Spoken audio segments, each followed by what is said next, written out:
Right,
welcome along to this full council meeting. We have a number of people online.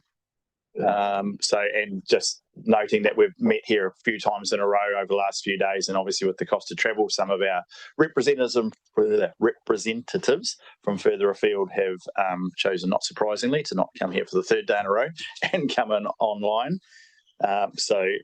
There's a number of people, so it'll be probably a bit more important that we're just really clear around microphones and speaking, given we have extra people online today participating in the meeting. I'll open with karakia. Tuia karonga, tuia kararo, tuia karoto, koe te waho, tuia tātou te tangata ki te kaupapa o te hui nei, ki te kaupapa o te rangi nei, Māori ora kia tātou katoa. Apologies. I think we're all here, either online or in person. Oh, Councillor Walker is an apology. So we'll just note that down. So move Councillor McNamara, seconded Councillor Mailing. All those in favour, please say aye. Against, carried. We have no one down to speak in the public forum. Are there any declarations of interest in relation to anything on today's agenda? There is not.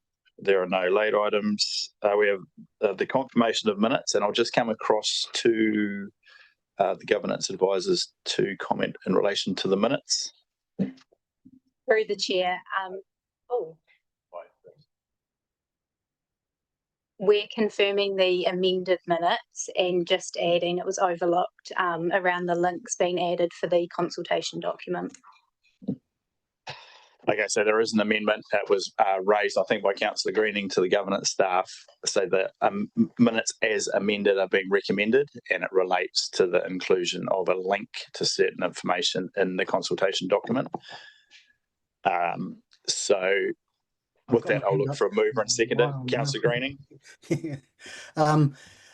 Just an amendment. I just noticed that there are 2 John Gullies online. Yes, so I can also confirm on the salary, or what the story is. I have also had that clarified. There are indeed 2 John Gullies online, but they are the one John Gully. So we have that was noticed, and we have confirmed that both John Gullies online are the single John Gully, who is the elected member for the Lakes Murchison ward. Yeah, so that's now they've got 2 representatives again, which they had years ago. Thank you. With that clarification, someone prepared to move the amended minutes. Councillor Mailing, is there a seconder? Councillor Hume. I'll put the resolution. All in favour, please say aye. Against, carried. Thank you. Right, the first item is the Waimea Water Limited mid-year report. And so, Matt, do you want to just do brief introductions and then hand over to the Waimea Water Limited representatives? Right, through you, Mr. Mayor, indeed. Gentlemen, come up to the table. To my left is Kelly Norris, who is the Chief Executive of Waimea Water Limited. Kelly, I might pass to you to introduce the directors from Waimea Water, if I could.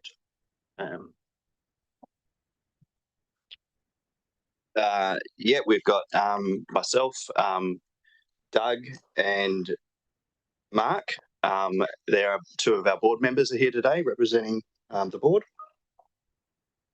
Okay, thank you. And yeah, through you, just to talk quickly or briefly to the report. So this is the 6 monthly results to 31 December for Waimea Water Limited. So it's a very standard report this is the expectation as we take reports like this to council on a 6 monthly basis, along with the next one actually around the statement of intent. Equally, we see the Waimea Water Limited annual report. So there's a series of reports that come back to council to keep you informed about what is happening at the Waimea Water Limited as required. So it comes back to full council. So it's very bog standard. There's obviously the interim results of the key things that are provided as an attachment. I don't have anything further to add. I'll pass to Kelly in case he wants to talk to anything in particular to the interim results. Short of that, we're just happy to take questions. Kelly. Thanks. Welcome, Kelly. Yeah, thanks. There's just probably 2 things that I wanted to kind of raise, and one was that we had a recent discharge to relieve the drought conditions that were establishing. Was short but successful, and very pleased to see the dam doing what it's intended to do. And the second one is it's alluded to in the quarterly report that the half-year report that we have had great success with our fish transfer program. That's now complete for the season, with a total of around 3,500 alvers have been transferred up the dam, which is quite phenomenal. It's not really seen elsewhere. So yeah, it's a great success for the team. Yeah, that's all I wanted to point out. But yeah, happy to take questions. Oh, thanks, Kelly. So it's open for questions. Councillor McMahon. Yep, thanks for the report, and good to hear the fish programs are successful. How about our water turbidity issue? The clarity this year over this season is a lot better than it was last year. So yeah, the approach that we've taken, and we've got clarity from TDC regulators that it's appropriate, is to wait and see how the dam improves over time. Certainly, it's the fact that it's improving year on year is really positive, and we expect that by year 5, when we're due to review the program and the targets, that we should be on track. So. Yep. Thank you. Councillor Greening.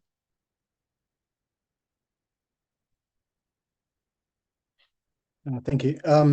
Just two questions really. Dams starting to settle down, which is great. Things are becoming more regular, which is fantastic. But I just was reading through, for me, it's now looking at risks, ongoing risks. So I'm interested to know, I think it was on page 182 of our agenda, which I think was page 8 of your report, performance targets. Under the complete the defects period, defects identified and addressed. So I'm just wondering, it's on track to complete. I'm just wondering if you can talk to, or if it would be possible to circulate that report in terms of the identification of defects and how they're being addressed. And maybe you want to talk to it as well. Yeah, I can talk briefly, and that is that there are 2 construction defects which were identified to be resolved. One is some concrete cracking on some of the stairs. The stairs is part of the spillway, and they're due to be repaired in the coming week. So that's certainly a positive thing. The other is a more complicated technical problem around the sealing of a pipe, which was to be made redundant, and we're still figuring out the best way to go about doing that in consultation with the contractor. So it's dragging out a little bit, but we don't expect there to be any massive problems at this point. So, fantastic. Can I just also ask, and maybe it's an SOI thing as well, but it would be useful, I think, as we move now through this process, for councillors or governance here to have a good idea of and confidence that the board are identifying risks. I know you probably have a risks register, and I think it would be useful if that could somehow be shared with this governance committee to see that what the risks are, what have been identified by the board, and maybe what hasn't been. Is that possible? I'd have to revert to you on whether that's a practical thing to do. Certainly, we are doing that. So you feel confidence that we have a risk register and a process to review it continuously. Yeah, so it would be Okay, useful so if that document's there to circulate it. That would be very useful. Thank you. Okay, thank you. Councillor Mailing. I'm happy to move the report, and I'd just like to compliment on the improvement of the clarity. That was the one thing that I've had concerning me over the last couple of years, and to see that it's improving is a good thing, and it'll be interesting to see where you're at the 5-year period. Thank you. It's been moved. Is there a seconder? Seconded, Councillor Fernihay. And before I put it, yep, one question. I have one question around the risk again. Looking at your cash flows, we run a pretty tight ship, and there's not a lot of working capital there. The question is the TDC and the irrigators paying their cost contributions on a regular basis as you invoice? Short answer is yes. So yeah, you've got no concern with the people you serve. Thank you very much. Thank you, Paul. Councillor Morgan, with that, I will put the resolution. All those in favour, please say aye. Right. Against, carried. Thank you. So the next item is the statement of intent. So Matt, I'll come across to you. The Mayor. Again, this is just a bog standard report, if you like. Each year you will see a statement of intent. So I'm just happy to open for questions for either myself or Kelly and the team. Thank you. Okay, thank you. Any questions in relation to the statement of intent? Councillor Greening? Yeah, just consistent with the earlier request, I think it would be useful in this statement of intent. It acknowledges risk, and it specifies particular risks that councillors have been looking at. But I think it would be useful if the SOI indicated that it may broadly cover it. I know there's reference to documents at the end of the period, but it would be useful to be receiving a copy of the risk register from our perspective to see what risks are there, what the board is considering to be major risks outside of possibly those 3 areas. And that if we're then conscious of any other risks, we can feed that information back. But it would be useful to see that risk register. And I don't see a problem given that they have one. Yeah, so I think Kelly noted the request. They will go back, have a conversation about how that may best be reflected. So point noted, Councillor Greening. So does that mean that we need to add that to our SOI? So Matt. Through you, Mr. Chair, there is a section on risk management and climate change in the statement of intent. Are you wanting that to be expanded, Councillor Greening? I just think a copy of the risk register, which might be expanding it, because I think it just details particular issues that they possibly have listed in their risk register. But without seeing it, I wouldn't know. So I think it'd be useful for us to have our eyes over that risk register, just as we have our eyes over our own risk register.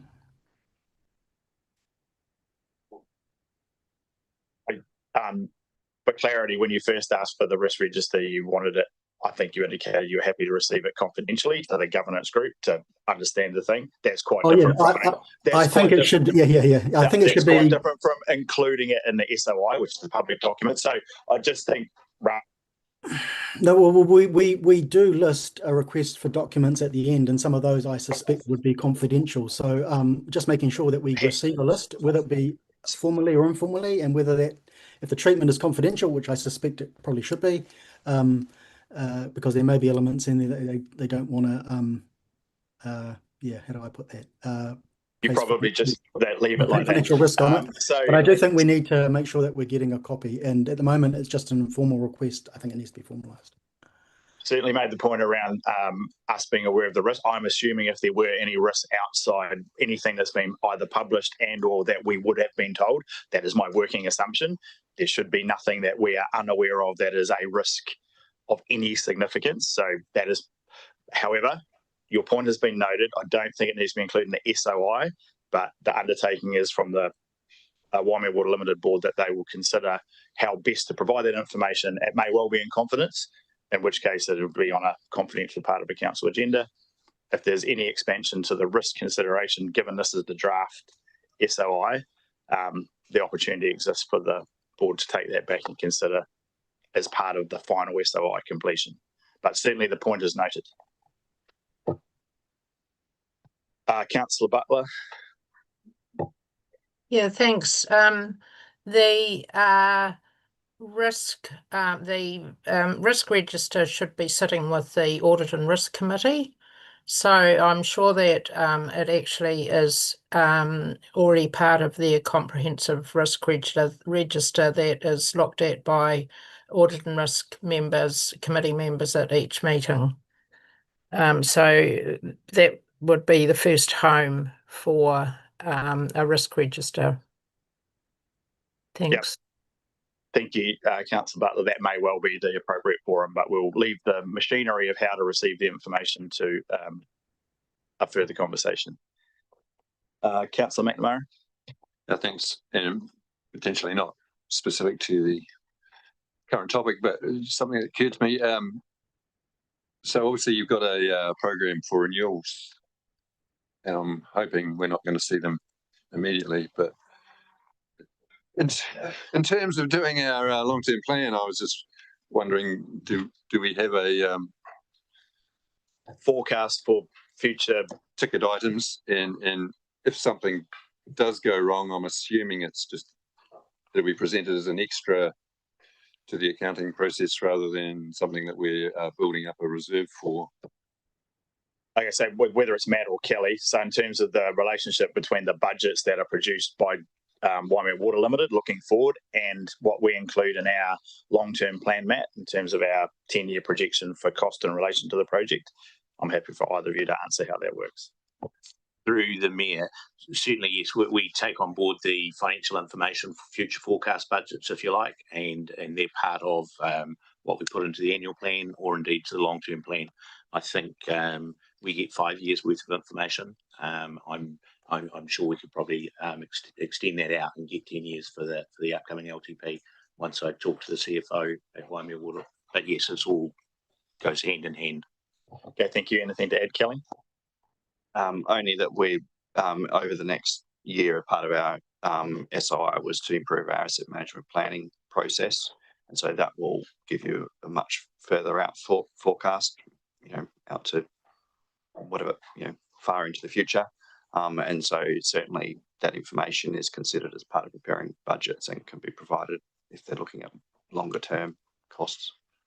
Thank you. And if a valve does fail or whatever piece of electronic equipment, we do have a small reserve for maintenance, which we're starting to build up over out of the charges. So certainly we wouldn't expect any massive cost to be coming through for minor stuff like that. Okay, thank you, Councillor McNamara. Is there a mover and seconder for the resolution around the draft SOI? Sorry, through the mayor. I think just to strike out 2.2. It was an end. Yeah, we just need 2.1. Okay, thank you. And noting Councillor Greening's request around risk and where it might be best reported through to council. Councillor Mayling. I'm happy to move, and it's pleasing to note the cost of water from WWL has gone down roughly $600,000. So that's a good thing going forward. Thank you, Councillor Mayling. Is there a seconder? Seconded, Councillor Morgan. Just noting, thank you very much for the presentation, for coming. I did note to the representatives that came in. It's quite nice to have Waimea Water not being the most controversial thing on the agenda, at least currently. So that is good news. So thank you very much for coming in, for the work you do both as a board and management. So thank you very much. Resolution, all those in favour, please say aye. Against, carried. Thank you.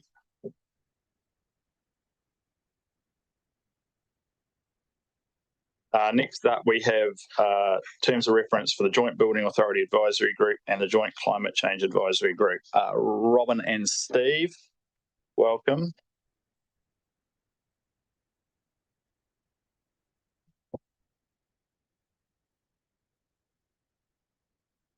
I will hand over you to introduce the item. Thank you. The first item that we have here is the adoption of the terms of reference for the Joint Building Authority Advisory Group and the Joint Climate Change Advisory Group. These are two groups that the Nelson and Tasman councils have discussed setting up for this triennium, and I'll take the report as read and happy to answer questions. Okay, thank you, Robin. So it is open for questions and or moving and or seconding. Oh, actually, sorry, I'll just update. The recommendation has been updated to note that Nelson City Council have adopted these terms of reference at their meeting last week. At their meeting? Their meeting. So we're noting that the approval of Nelson City Council. Okay, thanks, Robin. Councillor Greening. Thanks. It would be useful to make all our terms of reference accessible to the public. I did a quick test myself because I'd been asked this question from the public. They found it really hard to find any terms of reference on TDC's website, and we've passed a few already.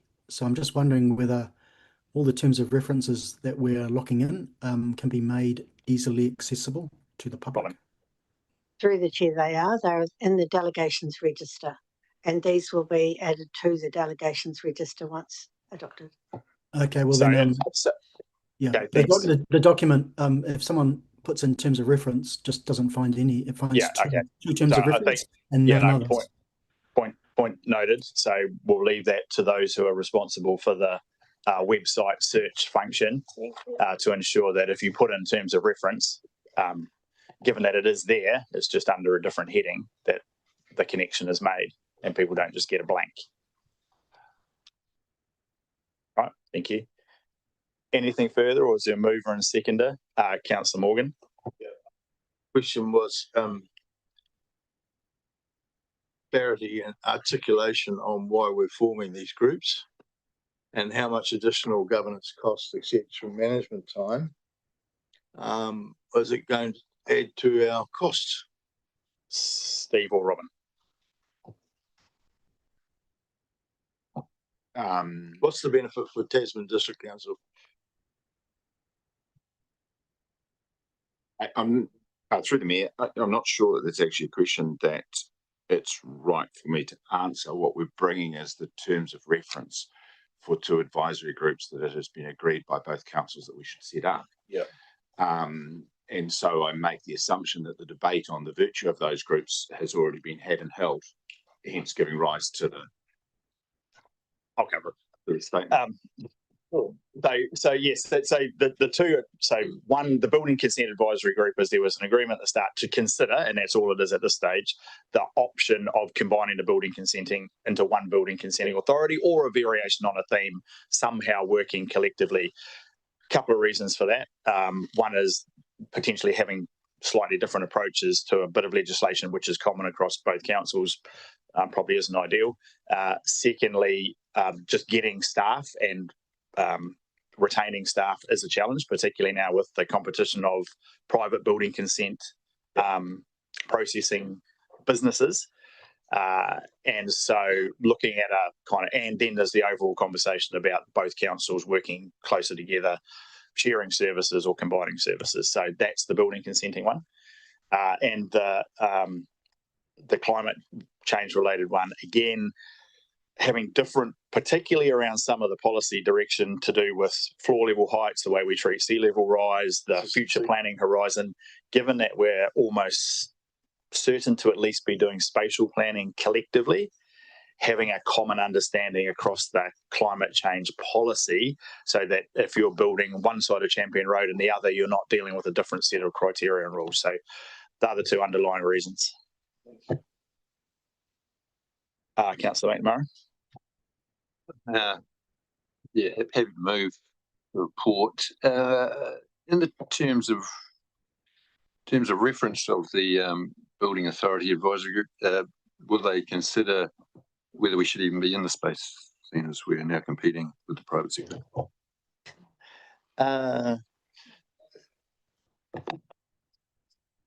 I'm not sure how I imagine they probably can. I'm not sure it precludes them considering whether we're in the provision of the service at all. Certainly the development of private competition is having a significant impact, and potentially makes it much harder for us to budget, as we were discussing in the various future planning workshops. One of our biggest challenges to forecast that level of activity when we're setting our fees and charges. It makes it a lot harder if there is private competition, taking some of that workload. So I certainly don't think it excludes it. How do I include it so that as part of the discussion of when we're analysing whether or not it's a viable? I will firstly come to CEO Leone, but also I suspect the membership of that committee may well read the room / the comment and go in with a thought, at least, that before you start deciding who might deliver it, whether we do it jointly or separately, whether we do it at all might be the starting point. Through the mayor. So I've already done a significant amount of research into how we could go about bringing the building authorities together. It's not straightforward because you've got IANZ accreditation, so they would require probably either a re-evaluation of ABCA if you're creating one, or if you merge one with the other, they'd have to adopt all their processes and systems because they regulate everything right down to competency frameworks, etc. Quite a bit of work. As part of a business case, we would be saying, actually, is this something that we should not be in the business of? And I think that is a valid consideration. So I would be expecting that, and I certainly want to be very close to this one because I've got a lot of experience in this space, but also I've got a lot of staff involved, and I want to make sure of their welfare and what their future might look like. Yeah. So, and there's the underlying thing of whether we're actually able to just stop. I mean, the government has some degree of influence, rather large degree of influence over it, but one of the potential effects of being in competition with private enterprise and potentially being left with the higher cost, higher liability less regular work program and a more difficult to predict volume of the cost is likely to go up because we're trying to manage a much more lumpy scenario with more challenges around both resourcing it in terms of staff in competition with the private sector and predicting the workflow. And so, yes, inevitably, there's an impact on cost. And that inevitably then leads to more people looking to go to the alternative option. It is a bit of a challenging scenario. All right, hence the need for a working group between two councils to look at it. Okay, so move Councillor McNamara. Is there a seconder? Councillor Fernihay, do you want anything to add? Yep. Excuse me, Mr. Mayor, just before you put the motion, back to the second part of your question, Councillor Morgan. In terms of costs, these are administered jointly by Tasman and Nelson councils. The Nelson City Council looks after the Joint Building Authority Advisory Group, and Tasman District Council will look after the Climate Change Advisory Group. And I'd estimate somewhere between 90 and 120 hours over the course of a year for governance time. Obviously, there'll be additional staff time that I can't quantify. Okay, thank you, Councillor Fernihay. Thank you, through the Mayor. I just want to say thanks especially to Robin. I know there's been quite a bit of back and forth with the terms of reference for the Climate Advisory Group, and I'm excited to get it underway, and I'm happy to second. Thank you, Councillor Fernihay. So it's been moved and seconded. I'll look to put the resolution. All in favour, please say aye. Aye. Against? Carried. Thank you. Same staff. Draft policy on appointment and remuneration for independent members and iwi representatives. Robin. Renee is going to join us as well. The current policy for appointment and remuneration of independent representatives was as 2018.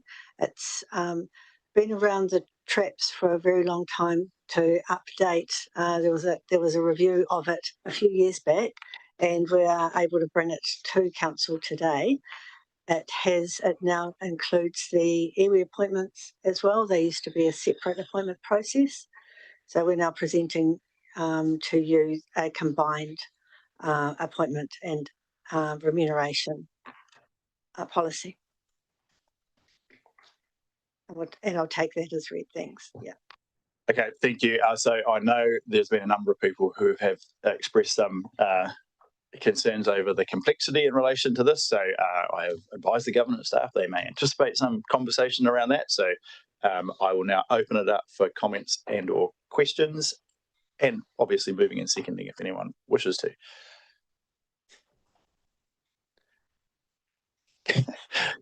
Councillor Woods, I would reiterate, this is not an opportunity to relitigate the decision around the appointments process. So just so we're all clear, this is focused on the process around, and it is both appointments other than iwi representatives and iwi representatives. So for clarity, Councillor Woods. Just looking at the iwi representatives, however, we are setting up a panel that will consider eligibility, recruitment, and the job sizing. The job sizing goes to the skill sets required for those representatives. How can we do that after we've already accepted that the iwi's representatives are going to be accepted? They've done the recruitment process without the job description or job sizing or skill sets. Through the chair, the iwi appointment process is different to the independent appointment process in that the recommendation is received. Renee can probably speak to how the requirements of that, but the job sizing and the remuneration is the process that council does, which at the moment we have an appointed panel. We're recommending appointed panel. However, I understand there's been some discussion about that, and we're happy to update that and change that to a more administrative process that can be recommended to council. So just to reiterate, the recruitment process with an iwi went ahead without knowing the skill set or the job sizing. Sorry, through the chair. So the process with the iwi appointments is they went through a process of advertising out and expressions of interest, and iwi have gone through and recommended people. They will still need to go through due diligence through the council. So if there's anything that comes up through there, then it may fall over. So it's a shortlist being presented, or? No, it's 3 reps for the 3 roles. They've worked through a process of expressions of interest and worked through the CVs of those people to see who was the most appropriate for these roles. Okay, it's just contrary to many recruitment processes I've been through where you set up the job and job description and skill sets prior to the recruitment. We have circulated the job descriptions as per council out to iwi to share as part of that expressions of interest process. Okay, I'm still not sure why we're doing a job sizing exercise after the recruitment process, however. I guess that's relation to the remuneration That's specifically. correct. Yeah, that's correct. And it's under the cabinet fees framework where you job size and work out the remuneration. Okay, thank you, Councillor McNamara. Thanks. Just to clarify, what page does this go up to? Because my contents table is illegible.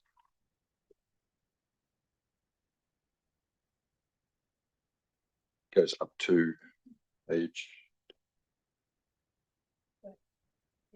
36. Thank you. So I have a question in relation to expenses for independent representatives. If they live out of the district, are we paying for their travel into the district? Who's covering that? Robin. Through the chair, yes, we will be paying for their travel into the district.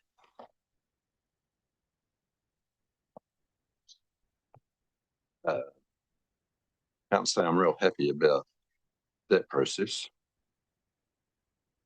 I guess that's within our control in the sense of who we appoint.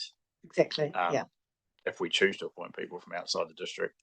And that's typically for people that are highly qualified that you need, for example, audit and risk. The requirements of an external member on audit and risk is very high level.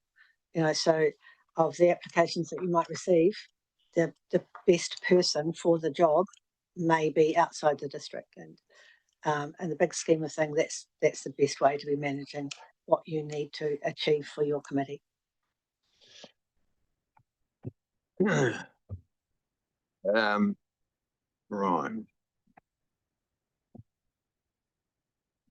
We have a way of monitoring what that cost will be, or yeah, well, we certainly have a way of knowing what the cost is, will be, assuming a couple of things. So if it's audit and risk, we know roughly how many times they meet a year, subject to any extraordinary meetings. We would know where the person who is appointed is from, and from that you could probably, with some degree of accuracy, calculate what the cost is going to be. Assuming planes are still flying. Yeah. All right. Next question is on reappointment of independent members. We can extend it for a 4th successive term for special circumstances, including succession planning or provision of continuity for redevelopment projects or provision of specific areas of expertise. Possibly I can go with the specific areas of expertise, but succession planning I find is a bit of a, we have 3 terms to succession plan. Robin. Through the chair, correct, and if we get it right, we won't need to. This approach is very much the same in boards and councils across New Zealand. It's a fairly typical approach. Doesn't mean it's the right one just because everyone's doing it, but yeah, I guess it's an option. It's not a requirement or an obligation. It's an option that, for whatever reason, and it may be the skills, that a particular person the council was particularly happy with, they've been doing a great job, and you don't want to just cut them off because they happen to have got to the 3-term limit. The other area where it probably covers is people who are on something for a period of time, become the chair after gaining some experience, and you want to extend them for one. So I guess it covers a range of, but it is not a request. It's an option. Yep. Okay, thank you. Councillor Greening, then I've got Councillor Mailing and Deputy Mayor Murray. Thanks. I was just trying to get clarity around paragraph 2.2, which refers to the Cabinet Manual for remuneration and fees. Is this proposal proposing to align with that level of remuneration? Oh, Robin. Through the chair, yes, that is what we are suggesting, is that it does align with the remuneration of the cabinet fees framework, the work that council committees and do more aligns with that than the strategic pay framework, which is what we have used in the past. The strategic pay framework talks about an annual amount that's paid for remuneration. The cabinet fees framework breaks that down to daily rates, which probably aligns best with how we suggest that we manage independent attendance. Well, it breaks it down into levels, and the Yes, range and the range Yes, goes and the range for chairs goes from 25 to 165k. We're talking For about members, daily. and for members, it goes from 12 to 80k. So, are you proposing that that's what we're going to move to? No, Robin, do you want to explain which part of the cabinet? Because it covers a broad range of entities and size and job descriptions and roles. So hence the levels. Yes, hence the levels. So I'm pretty sure we're not being recommended that the higher levels apply to the jobs we are talking about. But Robin. No, that's correct. It is Group 4. Group 4 daily rate model, and there's an attachment in your agenda. So Group 4 fees for chairs are between 51 and 72, and members 25 to 36, and we're currently paying chairs between 7 and 10.5. Robin. Through the chair, this is why we are actually suggesting that these be a daily rate. It is not an annual sum. So it's Group 4 daily fees. That's correct. Is the schedule that we're working to. Yeah. So, or the recommendation for us to work to is, sorry. The recommendation, that's correct. We're happy to. So what I think what would be really, I think what would be really useful, and what's not really made aware here, is what is going to be the fee that we're setting, rather than just using a framework where it can move quite rapidly and change quite rapidly. Although the cabinet minister doesn't change that much, but anyway, I just think we should be specifying what the fees are rather than going to a cabinet manual, because then we lose control if the cabinet manual is adjusted.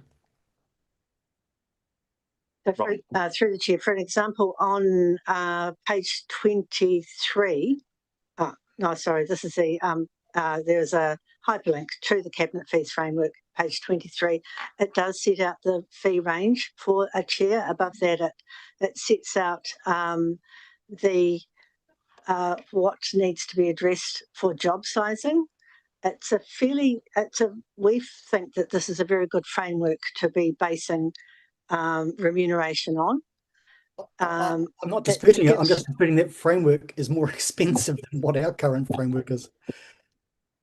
No, it isn't. No. Isn't it? So, for example, a level 2 chair, yes, 900 a day to 1,000 a day.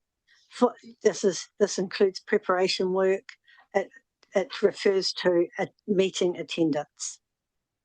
So, and I think so just so I'm clear, I wasn't at the previous debate, but my understanding was there was quite a conversation around the difference between going for daily rates versus annual fees, and the preference or the direction or the indication staff certainly took was that council's preference was to go to a daily fee based structure.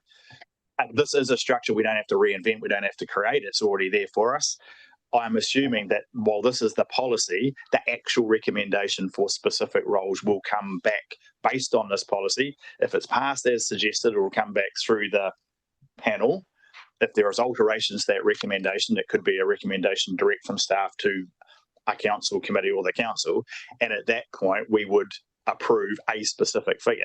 This is just the basis on which the advice would be created. And then provided to us to decide. So we're not deciding the levels for different people today. Correct. As long as, because it's not clear in here that this is all coming back to us with clarity around what will be the framework and what will be the remuneration ranges. Through the chair, this is the framework. The recommendation comes back to council to approve. Yeah. Okay, so we will see what the agreed ranges are, because I think that needs to be locked down rather than saying that, oh, we're going to just model it out of this. We've approved the framework, and then if the framework adjusts, it just is implied. Do you see what I'm saying? Yes, I do. I do see what you're saying. What you don't want is us to just say, well, we're approving you, and they're all going to be paid based on level 1 of such and such, and the cabinet paper changes, and hence the fee changes, and we have no further input. So that will not be the case. So we will receive staff advice based on this framework, with very specific figures for, I presume, the 3-year period or the period of appointment. Correct. And we will approve or not approve that based on that recommendation. Okay, and there are other frameworks that I think they use. There's an MB framework as well. We decided to go with the cabinet one, or? Yeah, that's the recommendation. Well, we'll see what the numbers come back out then. I mean, the cabinet one is a pretty widely used basis on which a whole lot of public it's quite high level. Like, you're pulling in pretty expert people, hence the remuneration range is 165 for a chair, rather than some other more lower board members. We are not being recommended the range based on the table for annual fees that goes up to $165,000 a year. Daily rate is consistent with those, just to give you a framework of what the fees are like. That's all. But anyway, we'll see what comes back, I suppose. Point noted, Councillor Greening. So just to note who I've got next, I've got Councillor Manning, Deputy Mayor Maru, Councillor Kinnemont, and Councillor McNamara, and Councillor Neubauer. Oh, and Councillor Morgan. Right, Councillor Manning. Okay, well, first of all, I'll move this, and I sit on a joint committee where we pay an annual thing, and we meet 4 times a year. So I much prefer the daily rate. So on NRSPU, where we have 2 independent people, we pay an annual fee, and it works out at about $2,000 per meeting. So this is much more cost effective, and I think it's a better structure going forward. So that's why I'm happy to move this. And I just think it will, having iwi representatives on our committees, will enhance our relationship going forward. And that's why I supported it originally. And that's why I'm happy to move this. Right, thank you. But noting that this covers more than just the iwi representatives. So thank you, Deputy Mayor Murray. Thank you, Mr. Mayor. I'm happy to second on the basis of I do remember clearly the conversation that we had around the remuneration levels for particularly our iwi reps when they were passed at the last meeting, and some calculations about how much a meeting that worked out to. I think it's awesome that these rates recognise expert advice and panels, because I've been a recipient of the cabinet. Actually must have been group 4, I think, level for about the last 6 years. I certainly don't think it's a significant payment for the time that you put in to do your role in a governance role, wherever that is, at that level. The time you do the daily meeting and the pre-read, it's quite considerable. That actually cuts down to just about the same rate that a lot of us are on around this council table. But this is the framework that has now being paid per day that people sit. If you don't turn up, you don't get paid. It's not a bulk payment that goes based on people's willingness to work. So I'm happy to second that. Okay, thank you, Deputy Mayor Murray. So Councillor Kinnemont, then Councillor McNamara, then Councillor Neubauer. Thank you. Through the chair, this policy is effective 9th of April, when it goes through the day. Internal review November 2028. So does that review come back to, is that internal within the staff or within the governance group? Through the chair, what will happen is we would do a review in 2028, and if it's working smoothly, we would recommend probably to the CIO or the chief executive that there's no requirement to update it. But if it's, if we're having some issues, we will try and refine it at that time and bring it back. And one last little question, maybe slightly off point. The Mayor mentioned it before. I presume this is a 3-year appointment. So you'll see in the policy, we refer to the appointment to the end of the triennium. Then we don't have any appointments going over the triennium, so that you can easily reappoint at the beginning of the triennium. And often, for example, audit and risk, etc., they're often rolled. But yeah, it actually finishes at the end of the triennium because the committees all finish and fold at the end of the triennium. Yeah. Okay. Thank you, Councillor McNamara. Thank you. Through the Mayor, you referred to 2 options with the panel. There's potentially another option. I'm just wondering the cost difference between the 2 options. Through the Chair, the panel is not a committee or subcommittee. It's an administrative panel. So the cost of that is those people meeting. So in terms of governance. In terms of governance, for example, the appointment panel that we're suggesting today for the iwi representatives is the Mayor and the chairs of the 2 committees.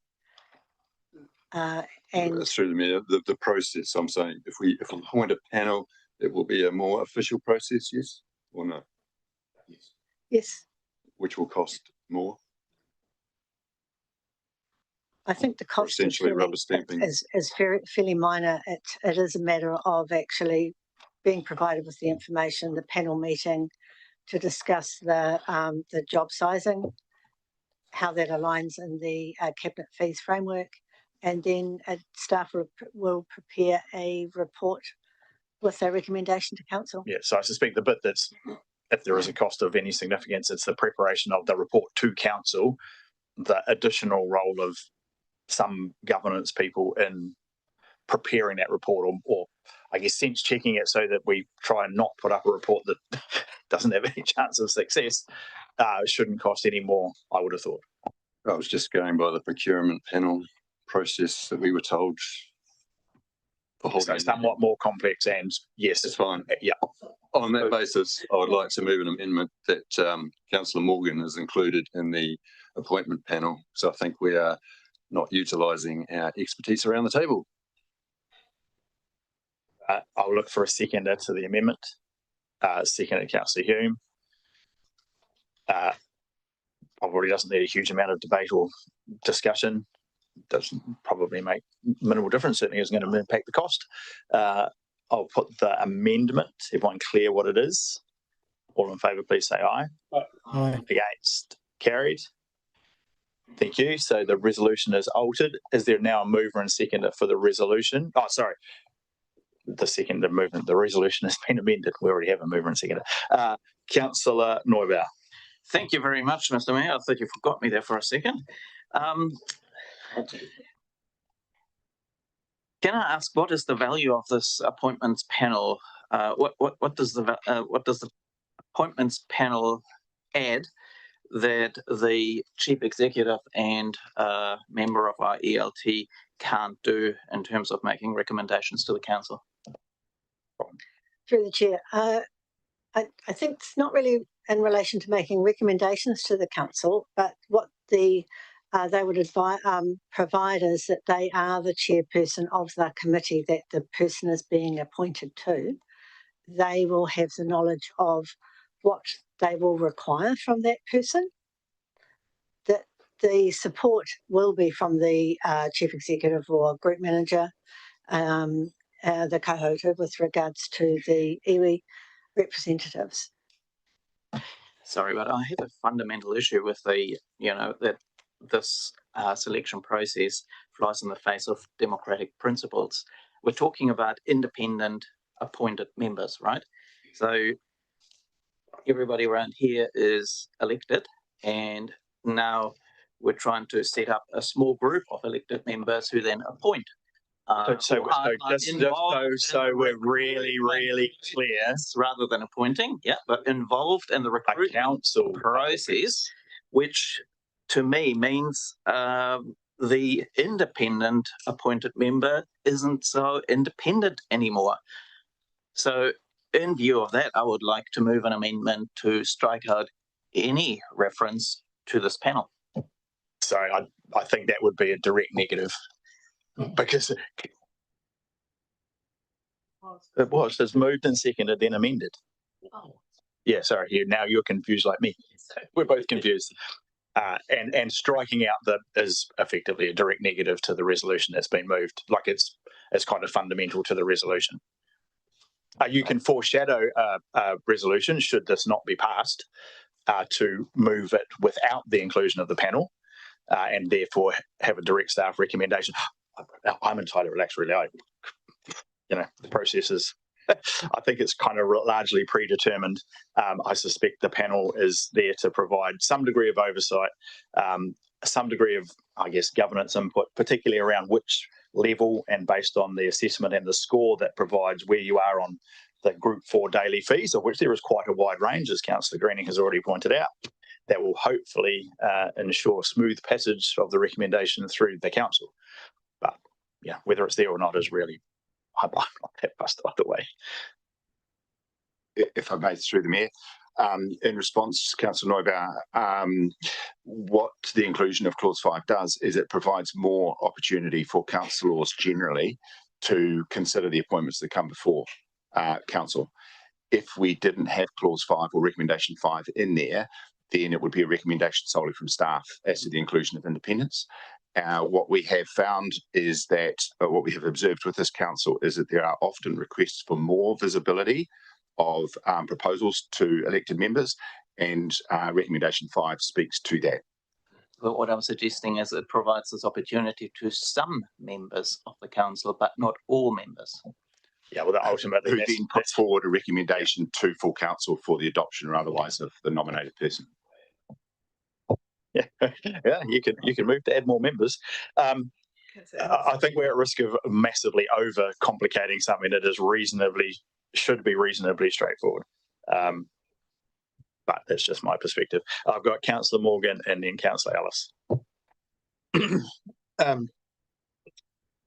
I had a couple of questions, and there's a bigger governance discussion here. And I accept that we're dealing with independence and iwi in this policy.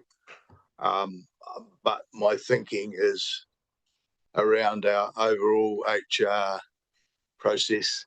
This is a part of it. And I'm not clear on that we've got an integrated approach to human resource FTEs, whether they be independent, iwi, or our appointment of chief executive, etc. We'll discuss firstly this process, and I've read through the policy. I've only got one comment, which is at I think it's 32 from a wordsmithing point of view. The question is why? Where are we? I think you've got for the independents they can do monthly or quarterly, and for the iwi group you can do quarterly. I suggest that it be consistent, the approach. I don't know why you've got a differentiation there.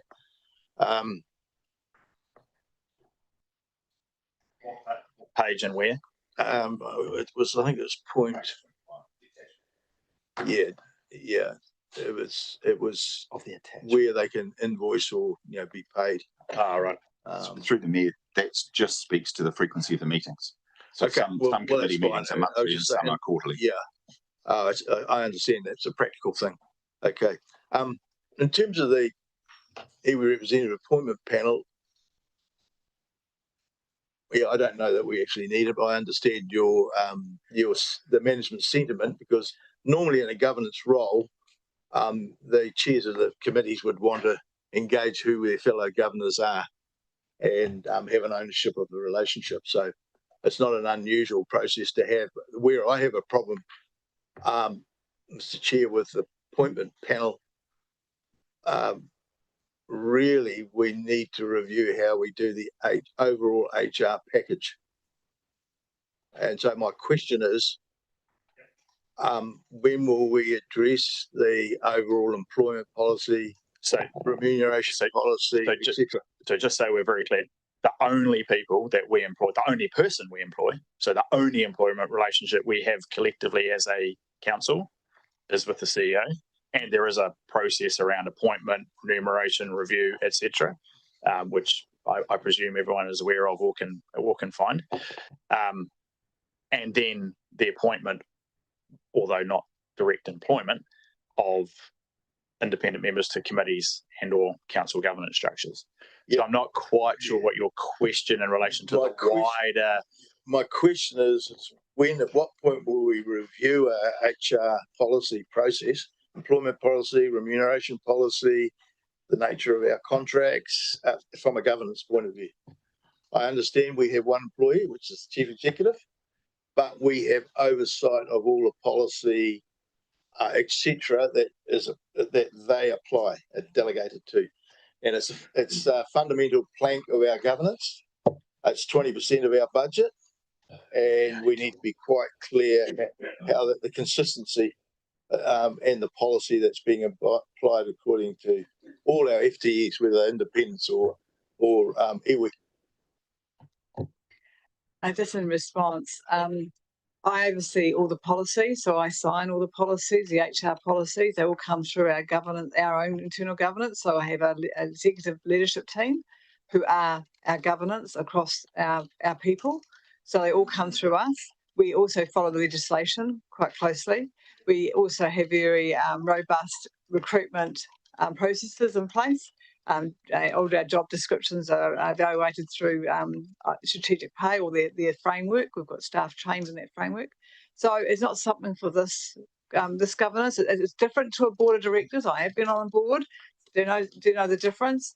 But for the governance role of a council, they would not oversee all the policies relating to our staff. So I suppose my question is, is when did the council last review those policies? We don't review them.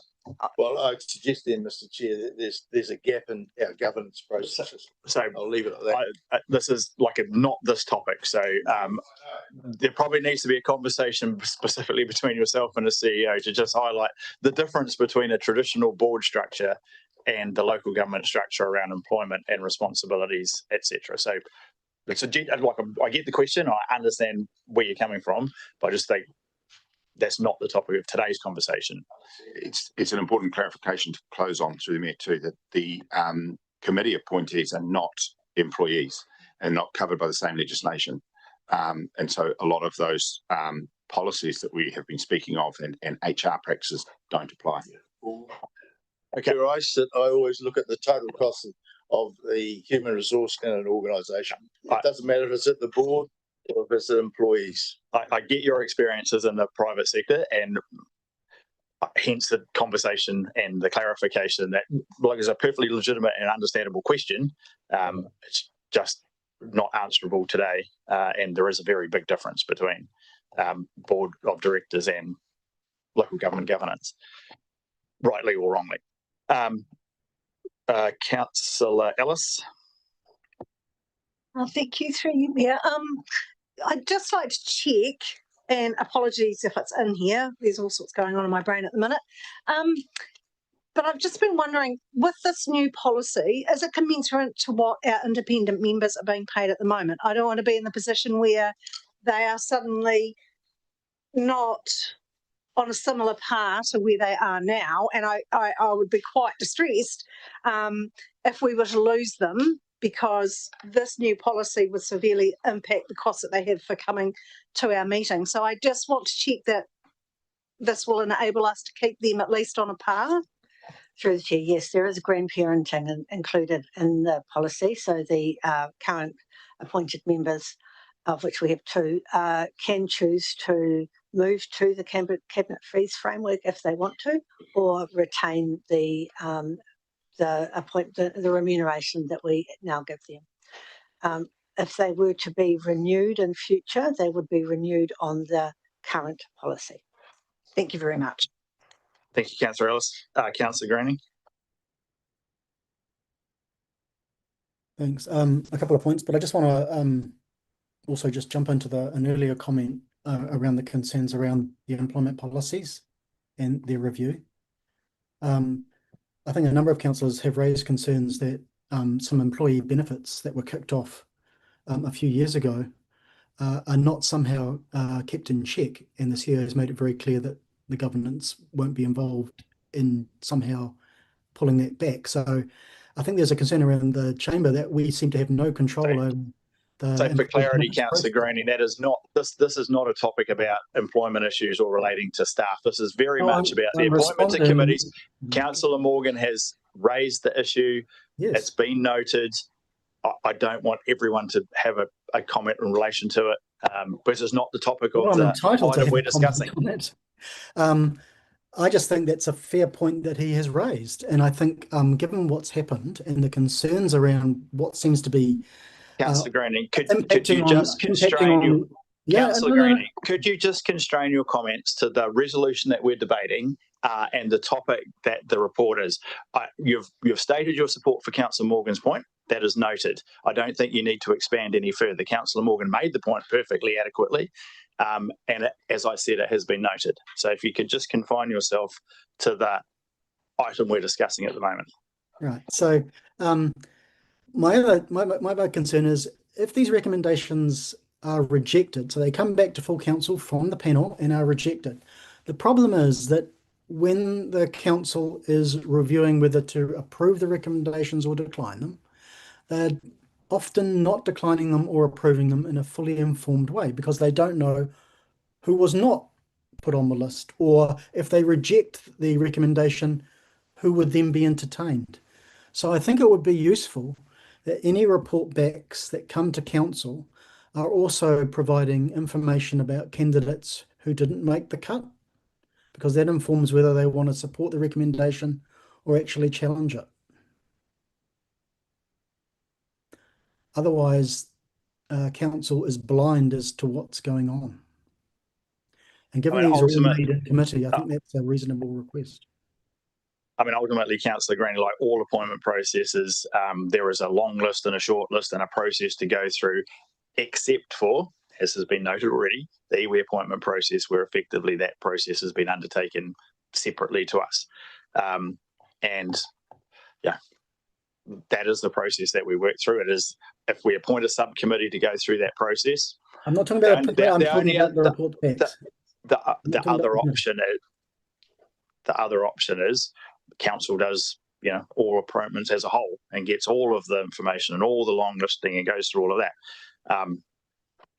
Ultimately, look, I have no problem with expert people who are involved in government selection, and I don't necessarily think we have the best people in that panel. Apart from Mr. Morgan, I think there's a very valuable. Thanks, Councillor Greenie. And I'm sure there's some other people in the room who have done appointments, but I just want to emphasise that the report back, not the process. I understand that this is a streamlined process, and I don't think we need all councillors around the table to go through everyone and choose the best candidate. But I do think it's a robust process that when the report comes back and the recommendations are made, that councillors can see that the alternatives were not that great, or can challenge why this person was selected. So in effect, what you're suggesting is they would relitigate the entire list of people. I mean, that's the only logical rationale for what you're suggesting. Well, you're inviting Councillor Greenie could just. You are inviting council to reject the recommendations. Otherwise, you're just saying it's a rubber stamping process. It's not a rubber stamping process. Right. Ultimately, it's a recommendation. If you wish the opportunity to relitigate the entire list of applicants for any recommendation, you are in effect giving the council the opportunity to relitigate the entire conversation. No, I'm not. If that's what the council would like to do.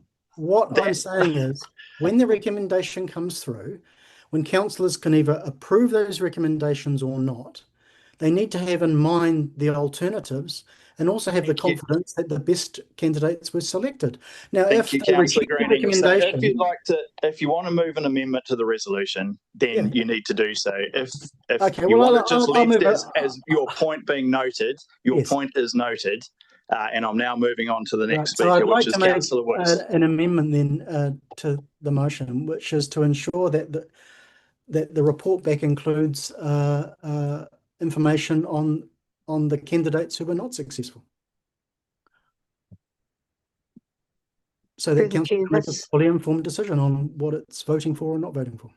Through the chair, this panel is to appoint, as being appointed to job size and determine the remuneration to recommend to council of the iwi representatives, that the iwi chairs have put forward their recommendation of appointments, of one appointment to each, to council and the two committees. There will not be an additional list of other people, I don't think. I know, that's why I'm asking for this motion. Okay, thank you. Is there a seconder? It lapses for one of a seconder. So we're back to the resolution. Councillor Woods. Thank you, through the chair. Just going to the daily rates again. Is my interpretation correct? The daily rates will be set regardless of the resume in front of us. These daily rates are set on the duties of the members of the committee. So your responsibilities on the committee are going to set what those daily rates are. If I look at the different bands and criteria in these tables, the matrix and scores are all sort of predetermined, but they're not determined on the skill set or resume. They are determined on the position held in our entity, like the committee. So we must already have a foregone conclusion on what these rates are, don't we not?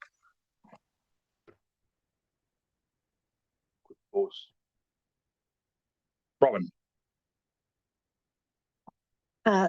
Through the chair, the skills, knowledge and experience is one of the factors that you determine the in the job sizing.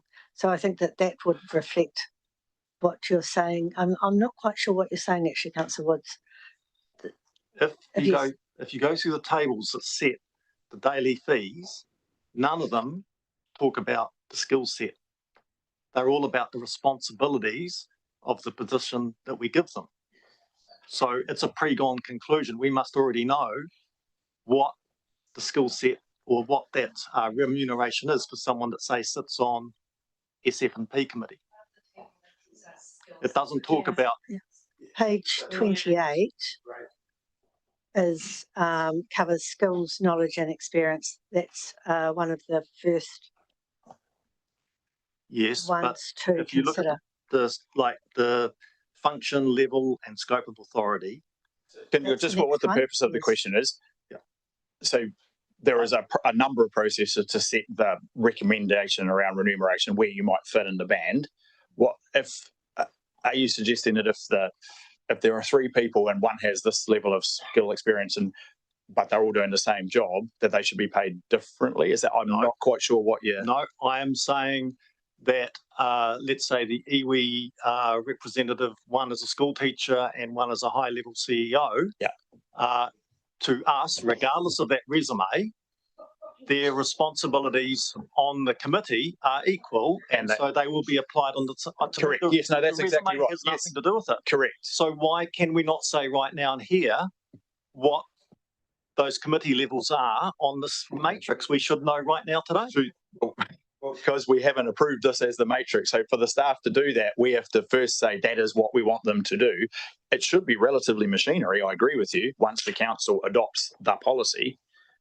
But we haven't adopted the policy, so they can't do the calculation. It's just a timing. And then that opens up the second level. That why are we even looking at the skill set if we're not involved in the recruitment process?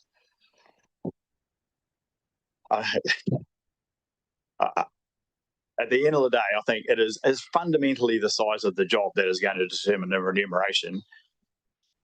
I mean, if you look around the table, and we're all paid, you know, depending if councillors are all paid the same.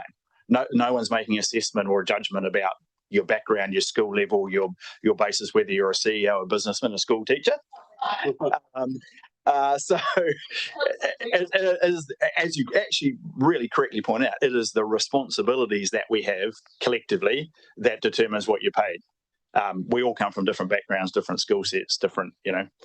I don't think you'd want to start making judgments about who's paid how much based on their background. That would be probably unhelpful and certainly not the way we remunerate ourselves. Could I add to that Correct, through the but chair? The Could I- panel's been given the responsibility to screen based on a skill set or resume, so I don't think that's applicable. Can I add something to that through the chair? Just as the mayor has pointed out, you're all elected with your various backgrounds, and whatever they may be adds to the total of the conversations that we have around the table and in committee.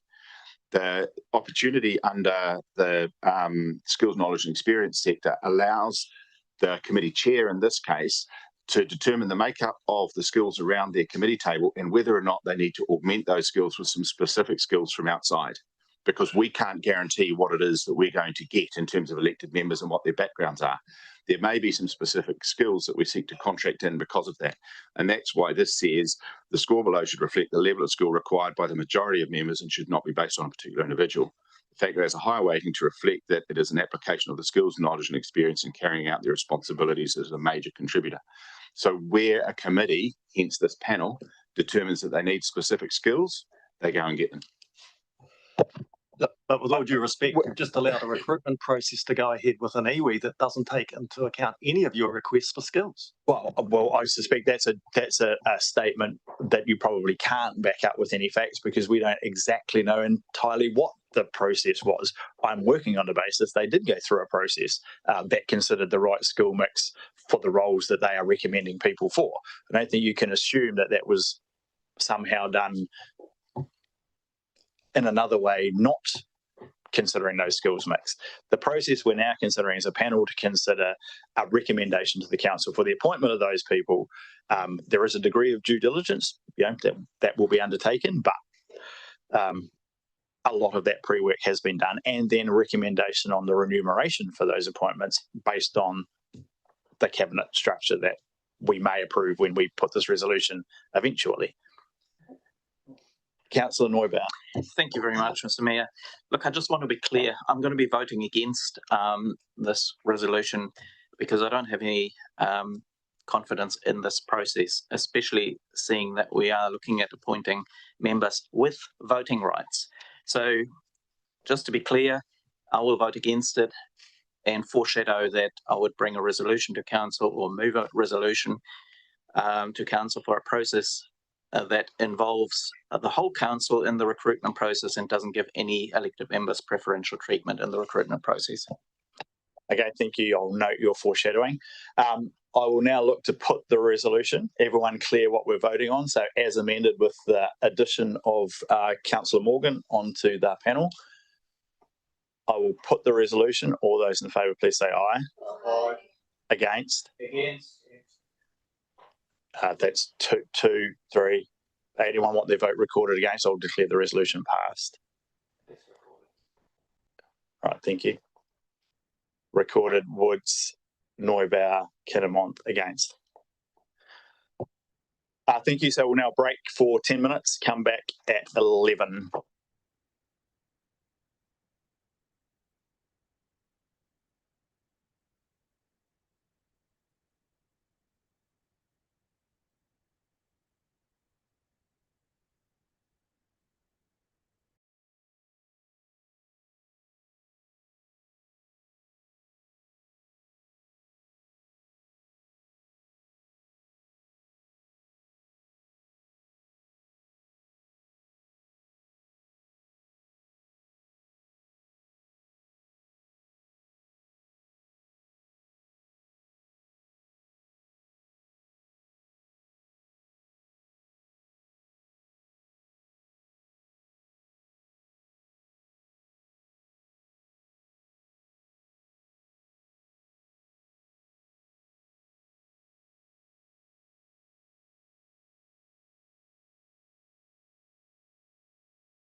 Right, we'll reconvene. We'll get back underway.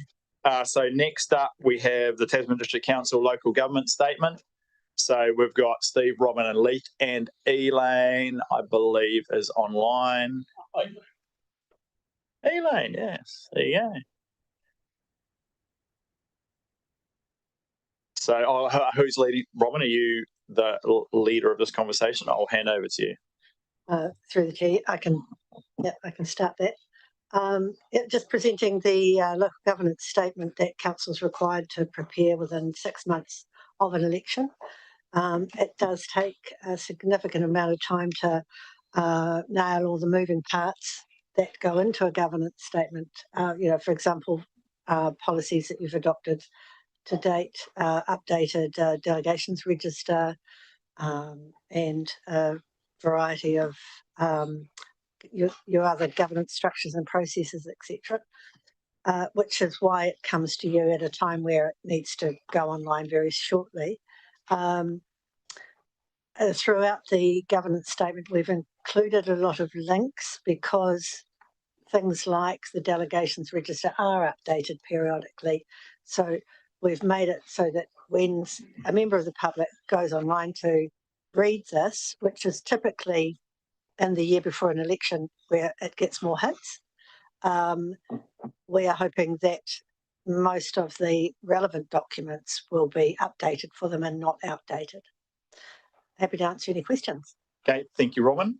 Welcome, Elaine. Open for questions, comments, and or moving and seconding.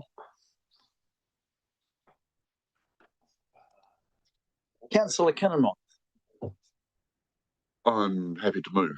Thank you, Councillor Kinnemont. Is there a seconder before I move? Seconded, Councillor Ellis. It's now open for questions or comments. Councillor Greening. Thank you. Through the chair. First of all, can I just make the observation that it would be very useful if we kept versions of the delegations so that we've got earlier versions when they change, so people can quite easily compare two different versions to see what the changes are. Without that version control, it's very difficult to know what's going on the delegations. Robin? Through the chair, there is version control in the delegations register. Yeah, I know in the register. So just making sure that someone can see a different version at a particular time. So if that's available to the public, fantastic. Rather than just the updated document being published. Robin. With respect to the delegations register, which is a link in the governance statement, it has version control in the back where you can see where the changes were made. For example, the version control referring to decisions made today, we will have the resolution number and the fact that the 2 advisory groups were added to it. It is not a track change version. That would get really messy. Yeah, that's why I think you need to archive off a version. So someone can do that if they want to, which shouldn't be hard to do. Through the Mayor, if an early version is requested, it's available because under the Public Records Act, we need to hold on to previous versions of those sorts of things for a number of years. So they are available. Yeah. So I think we should just make thank you. We should publish them online so they are available. That would be fantastic. Thank you. Thank you. Thank you.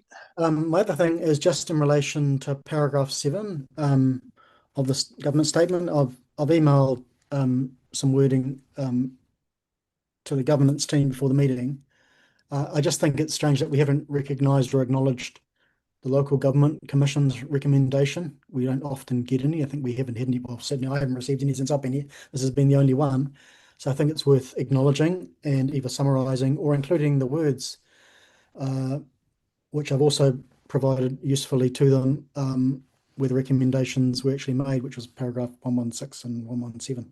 So it'd be useful if that could be added at the end of that, Robin. just for the benefit of the public, so they know that what's coming down track and what we've been told, what we have been told. Through the chair, yeah, the paragraph 7 it talks about how representation arrangements are reviewed.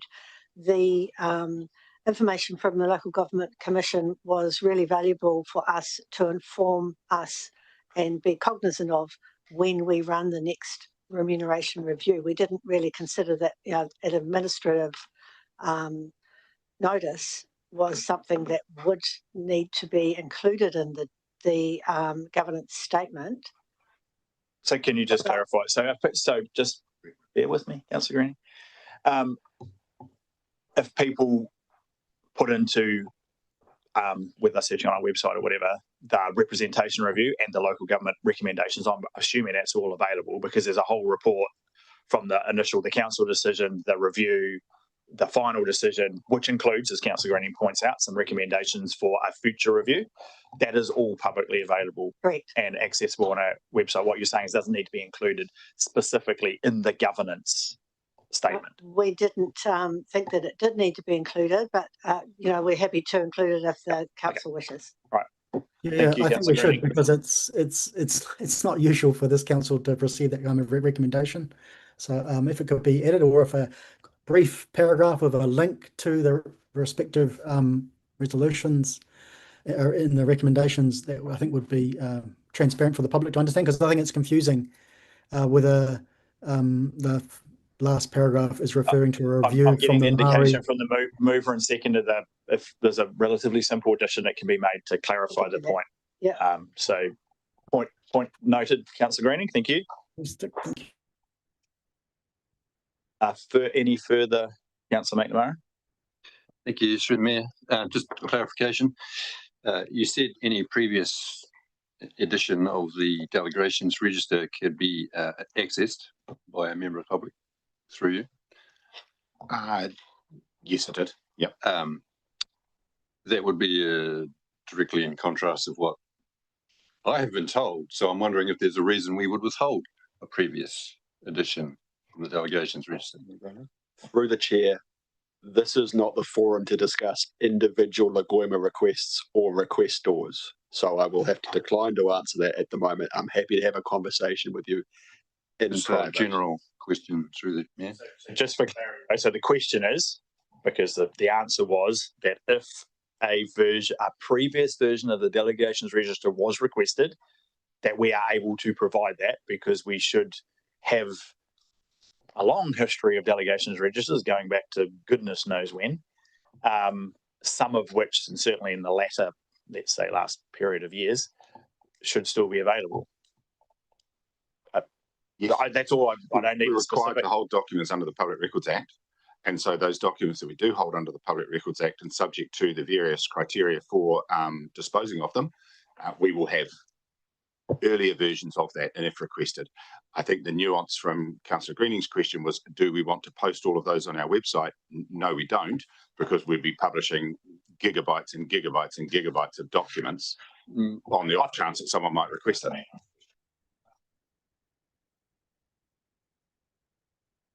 Well, the question was, is there reasons that we have for not supplying it, given that I've been told people have failed to achieve that result? I mean, through the chair, I will just reiterate my previous point. This is not the forum to discuss individual Lagoima requests. So I don't want to discuss the individual Lagoima request. I just want the clarity that if somebody, this seems the most simple question in the history of the world. A previous version of the delegations register, of which we have at least every triennium a new one, and it's amended from time to time.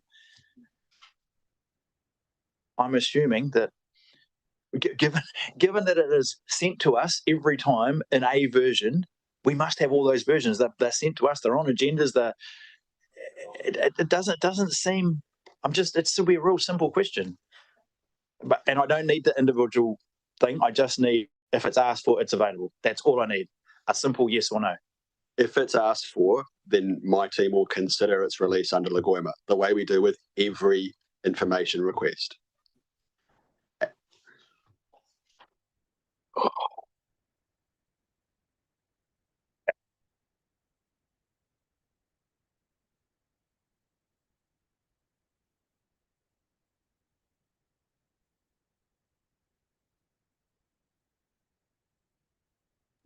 We've lost audio here. Yeah, because I'm not saying anything. So I'm just massively confused why something so public and so simple would not just be available. I don't. Perhaps the question needs to be reframed in terms of, have we ever declined to provide a version without disclosing a particular case?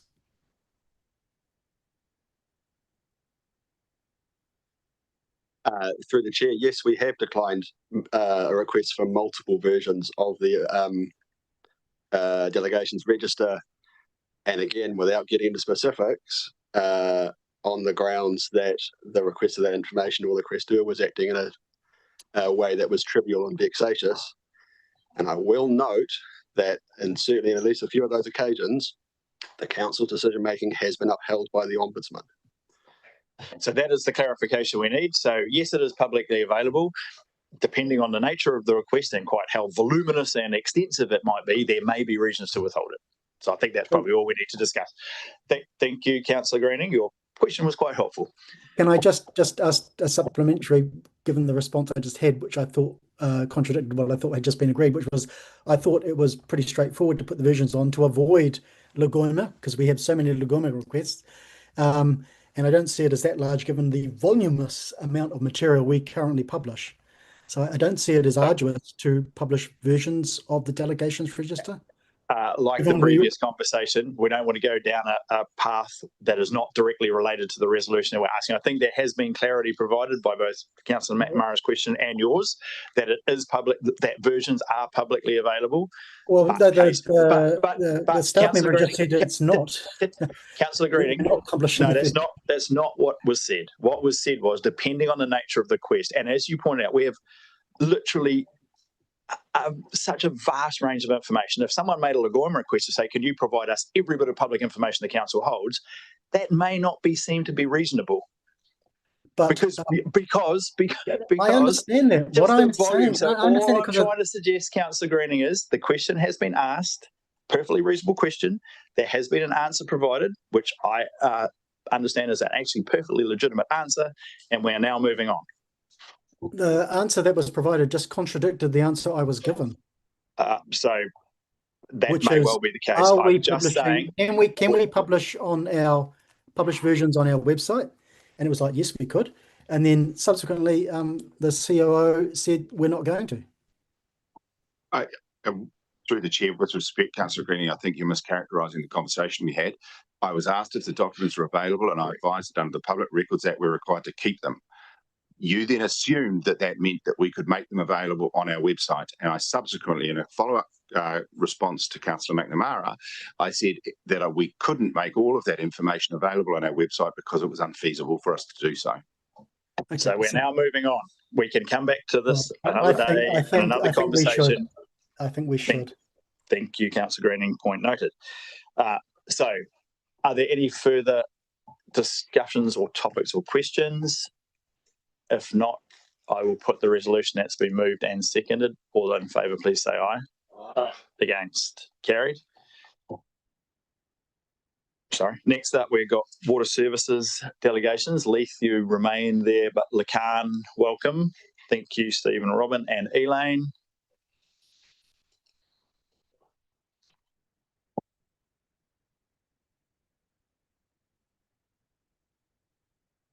Lacan, over to you. Through the chair, good morning. This paper seeks new delegations related to waterworks. Just by a background, we were going to present a new delegations register in April. Due to delays, we've had to push that back now to June or July, and that we wanted to give the councillors an opportunity to discuss them in either a workshop or information forum before we sort a decision on them. But these ones, the three waters, so your water services team, they do require them now. Essentially, there was an amendment to the Local Government Act last year that created special rules for carrying out water works. And so they need the new powers to continue to carry out their business as usual work. Operationally, not a whole lot will change. These are very operational powers. Just go on and install or maintain work. And as you see in the report, there's some new rules that they need to follow when they're doing that. So I'm happy to answer any questions. I take the report as read. Thanks, Lacan, and thanks for the overview. Is there a Councillor Woods? Oh, did you get a mover? No. No, I'm Happy to move. okay. Thank you. Move, Councillor Woods. But I've got a question. Yeah, no, it's all good. I'll just look for a seconder first. And seconded Councillor Mailing. Councillor Woods. Just in terms of the rationale, avoiding decisions needing to come to council, the new regs, how many decisions do you envisage this is going to require, and say annually?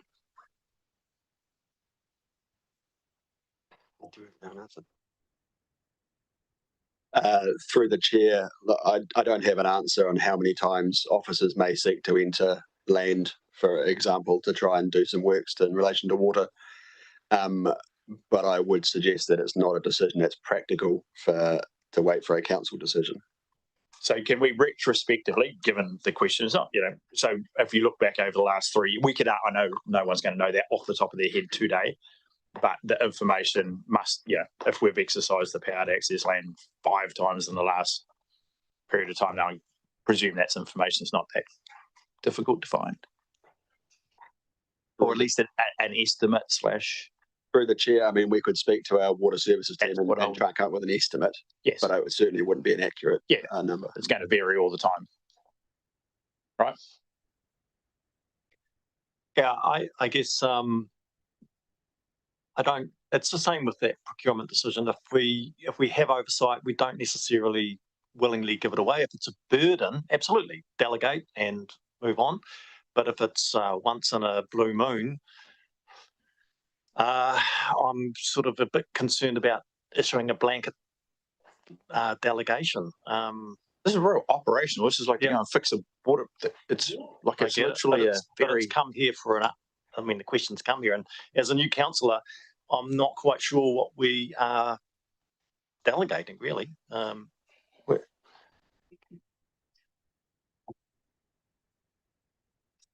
Through the chair, the powers we're delegating are the powers to enter land and either install or you sort of replace, maintain existing land. They're set out in the Appendix 1, all the powers.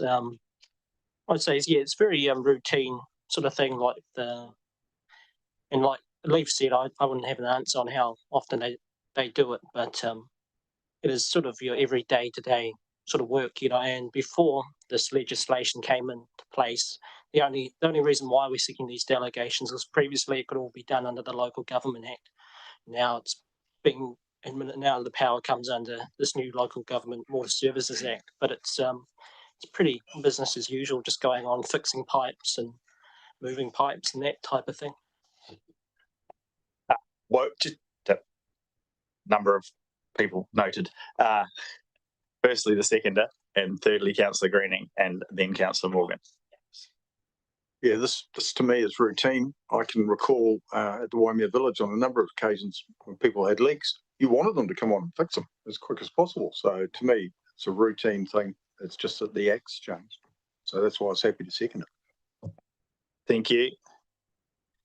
Councillor Morgan, Councillor Ellis.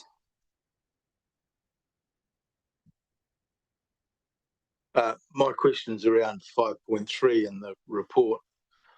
So you said there's a law change and now it's specific around entering a property. And for clarity, are you saying that specificness authorises the council and therefore we have to formally delegate the operating policy? Is that what you're saying? Through the chair, yes. The power sits with the council. So if you want staff or contractors to carry it out, you need to delegate it to those staff. So it's a standard process. We have the authority. We're delegating it down. Operational matters. Thank you, Mr. Chair. Yep. Good summation, Councillor Morgan. Councillor Ellis. Councillor Greening. Yeah, I don't know if Russell's in the room, but workshop yesterday in relation to some delays over work occurring. I thought Russell gave some insight into the motivations for what would be appearing today. And if he's in the room, I think it would be useful for him to provide that background to the conversation so that it's publicly at least explained rather than in the workshop. Russell is not in the room, so we can't get that explanation. But they're two distinctly different things. I think Russell's conversation is around capital project management and some of the things that impinge on the ability to complete the capital works program in the course of a 12-month calendar year. This is very specifically not to do with that. This is a very operational level ability to enter land to undertake certain operational level works in relation to water, wastewater and stormwater, and effectively just delegates our powers down to the people and or contractors who actually deliver the work. Oh, well, then I misunderstood two distinctly different things. Because I thought he was saying that often these projects are delayed because of land access issues, and that's why we have these projects. When it comes to land access issues, I think in terms of the capital works program, it's the ability to procure land or to get a long-standing access agreement over it. This is much more of an operational need to go onto someone's land to fix a leak, or so.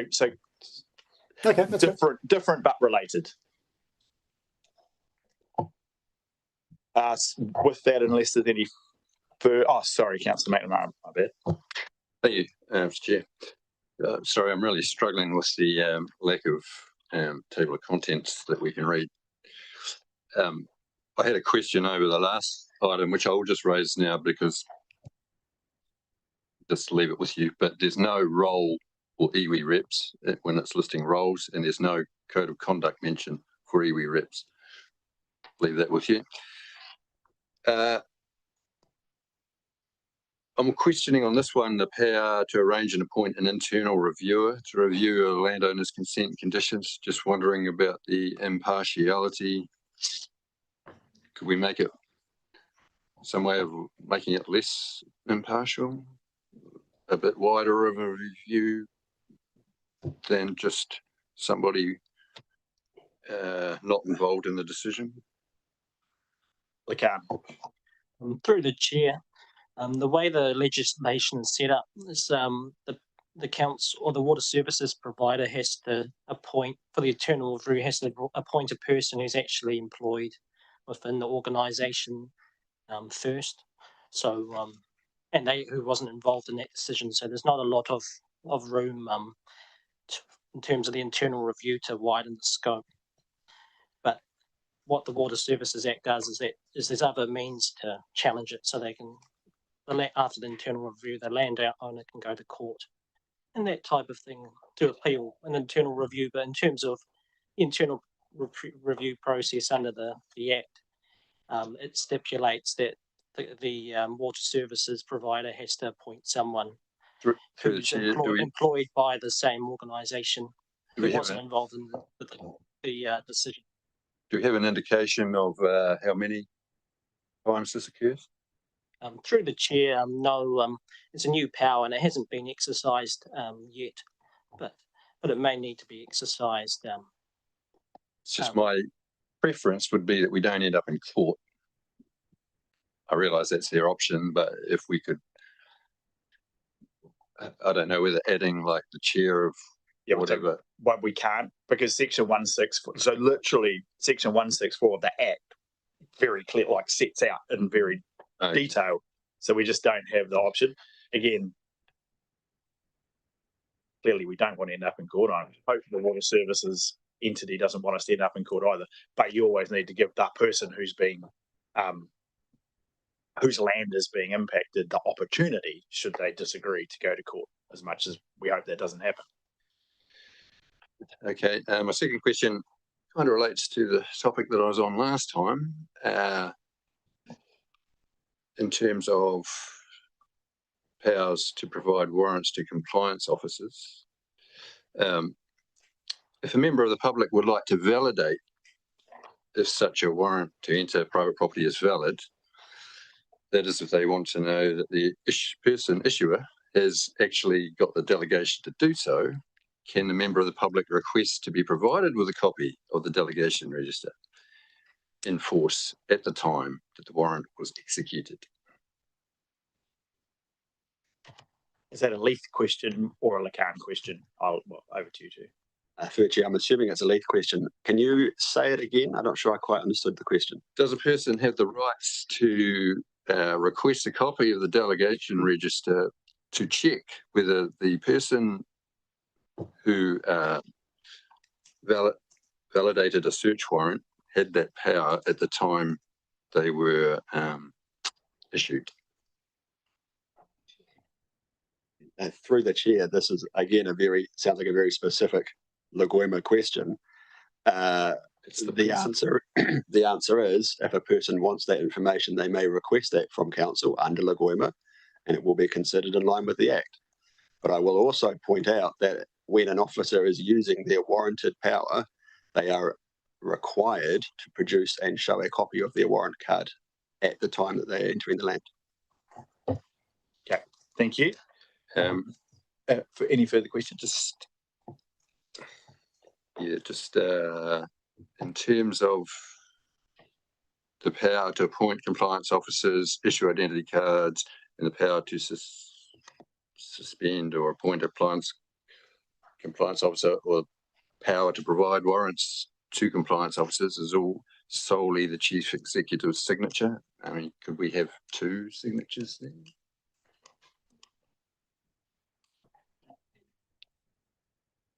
Through the chair, as I think we've explained, only one signature is required on council warrants, and certainly from an operational perspective, I do not see a benefit in adding additional signatures to that warrant. Okay, thank you. Deputy Mayor Murray, then Councillor Greening. Thank you, through the Mayor. So, Lee, just in terms of the Water Services Act, I've just been scrolling. Is there any requirement under the Act to record the use of any of those powers? I can't see any. Do you know?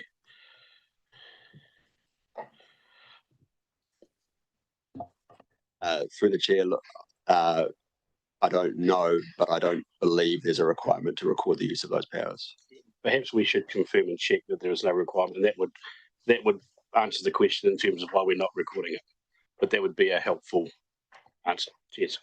Yeah. So given that previously these powers were being exercised, hence the question from Councillor Woods over looking backwards, as under the Local Government Act, this is now new legislation, and a number of these things we're approving are new powers that didn't exist under the previous Local Government Act. So it would be useful to check whether or not the current legislation, given it's very new, or relatively new, has that obligation or not. Okay, thank you. Councillor Greening. Yeah, 2 points. Just in relation to the more recent discussion, when the original terms of reference was set, it was requested 2 things be followed up, one of which already has been, but the outstanding one was the question around 2 signatories to a warrant. I know there have been some emails that have suggested, comparative councils use seals, but those seals themselves require 2 signatories. So I just think we haven't responded to that from the request in the original terms of reference. It's still outstanding. So I would hope that that is addressed at some point from the CEO, maybe through the CEO report. And my second point is, given these are new powers, I think consistent with how we've dealt with this with other powers, I think it would be useful for the CEO maybe to provide a report back on how it's being used and if there have been any issues. I don't know if we need to note that in the minutes or record it as a separate resolution. I'll come across, because I suspect the appropriate reporting mechanism is via the local water done well entity for a lot of these powers, which are their responsibility to it's a delegation. Yep. Yeah. So I'm coming across Richard. Thank you. Through you, Mr. Mayor. These powers under the new Act are actually more restrictive than what we had under the Local Government Act. We have now got to contact every landowner if we go on board. If we are planning work, we've got to give them 40 days notice of that work and get their approval. Most of the ones that we we visit on a routinely basis, and some of them it's every day. We have a current arrangements with the landowners. They have criteria on what we use in terms of closing gates, what tracks they travel on, and all that sort of thing. So we have agreements in place now. These powers, they're called powers, but we never actually use the powers because the landowners know it's public infrastructure, and we have to have our contractors go out and monitor and operate and maintain it. Generally, we have no problem with it. We don't expect any problems with these new powers other than the 40 days. If we're putting a new pipeline or doing some major works, we've got to give them 40 days notice. And most of the landowners we deal with are pretty good in that respect. They understand what we're trying to do, and we are working with them on their farming operations to do the work we need to do. So at the end of the day, it's very rarely that we actually show our cards or anything. Most of the landowners we deal with know our contractors, and we've never had a situation where we've had to invoke those powers or show our tickets. So that may change in the future, but at least we know we've got these powers in place. Thank you, Mr. Chairman. Thank you. So I didn't get an answer in terms of whether we should be providing a report or not, but I think that one should be useful. I'm also noting that section 177 is emergency powers, which I suspect is less than 40 days notice. So it would just be interesting, given we're monitoring other delegations and given the concerns raised about the extent, that maybe it will be useful just to monitor over the next year how many of these have been executed, given we don't know, in a report, and if there were any issues or how many emergency ones were issued, things like that. I think that'd be useful, if not reassuring for the public. When you say executed, I would say probably in the last 12 months, we haven't executed any powers. My point is that most of the people that we deal with are quite happy for us to go on board because they know we need to go on. So I think actually this makes it very simple because we hardly ever use it. It's very rare. Point noted. Therefore, in the general scheme of things, when you do the update, to have a line that says, powers exercised or water services legislation, new powers, and you may have 0 in that column, that's fine. It doesn't need to be onerous. It's unusual. It can just be wrapped up in the overall reporting back. So 6-monthly report. After 12 months, we can decide whether we still want it. Well, ultimately, it's the legislation. So the legislation is going to be in place anyway. The level to which we delegate it, different conversation. But the legislation is there in any event, and it's pretty specific in relation to a number of these things. So thank you, Councillor Greening. Is there anything further before I put the resolution? All those in favour, please say aye. Aye. Against? Carried. Thank you. Next up, Anna and Dwayne, or just Anna, actually. Unless Dwayne is online. No, just Anna. So this is the exposure draft of the Local Government Infrastructure Funding Amendment Bill, specifically related to Development Levy System consultation. This was deferred from the 12th of March meeting. Anna, over to you. So we're asking for retrospective approval of this submission. It was on an exposure draft, so we will get another chance when the actual bill comes through. But we noticed some things of concern in relation to reserves and community infrastructure that we thought were worth noting. And the purpose of making the submission was to mitigate future financial, legal, or operational risks to council. There were some poor drafting, such as made up words like conservation purposes under the Reserves Act, which is not an actual term. And so we wanted to highlight those things and ensure we protect our interests in future. So I'm happy to take questions, and we'll take this as read. Thanks, Anna. Councillor Neubauer, and then Councillor McNamara. No question, just comment. Great work. Thank you very much, Anna. So moved Councillor Neubauer, seconded Councillor McNamara. If there's nothing further, I'll put the resolution. All in favour, please say aye. Aye. Against? Carried. Thank you. Local Government Funding Agency half-yearly report. Leonie. And through the chair. So just for a wee bit of background, Mike Drummond was our representative on the shareholder committee. Since his departure, I haven't attended a meeting yet. So, but these reports are pretty standard. And good Matt's in the room, so you might be able to help when it comes to the table. But essentially, this is just something we receive every half year. I think one of the key things is that we received $125,000 in dividends from LGFA, and of course they are borrowing agency. So we are a shareholder. So that's the half yearly report. Any questions around the specifics in the report, we can feed those back to LGFA if you have those. Right. Councillor McNamara. I think just on that point, remind me again where the funds go. Matt. So the dividend funds. 125. Yeah. 125. Through the chair, the dividends is part of our internal treasury function. So when the management around LGFA, the cost of PwC, etc., all drive an internal interest rate that's fed back to the business in terms of the internal borrowings that they do. So, for example, Stormwater might spend $3 million on a particular project. We have an internal treasury function that charges them that interest. We don't go out to market, obviously, straight away and get $3 million because we might not need it in terms of an overall cash flow. Just through the chair. Sorry. We get 125,000 of dividends from LGFA. I'm just wondering where those funds go. So they go into our internal treasury cost centre and offset the interest rate that we might get externally from the LGFA. So we really don't get a dividend. Yeah, we do. We literally get $125,000 of income from them. And it marginally reduces the cost, very marginally. Very marginally. The overall cost, it's a tiny percentage that we then on charge to stormwater or wastewater or roading. All of them. It just gets into the overall interest rate that we charge internally. Guess I'm just wondering, is that the best use of our fund? We use it more directly. What, 125,000? 10 years, that's...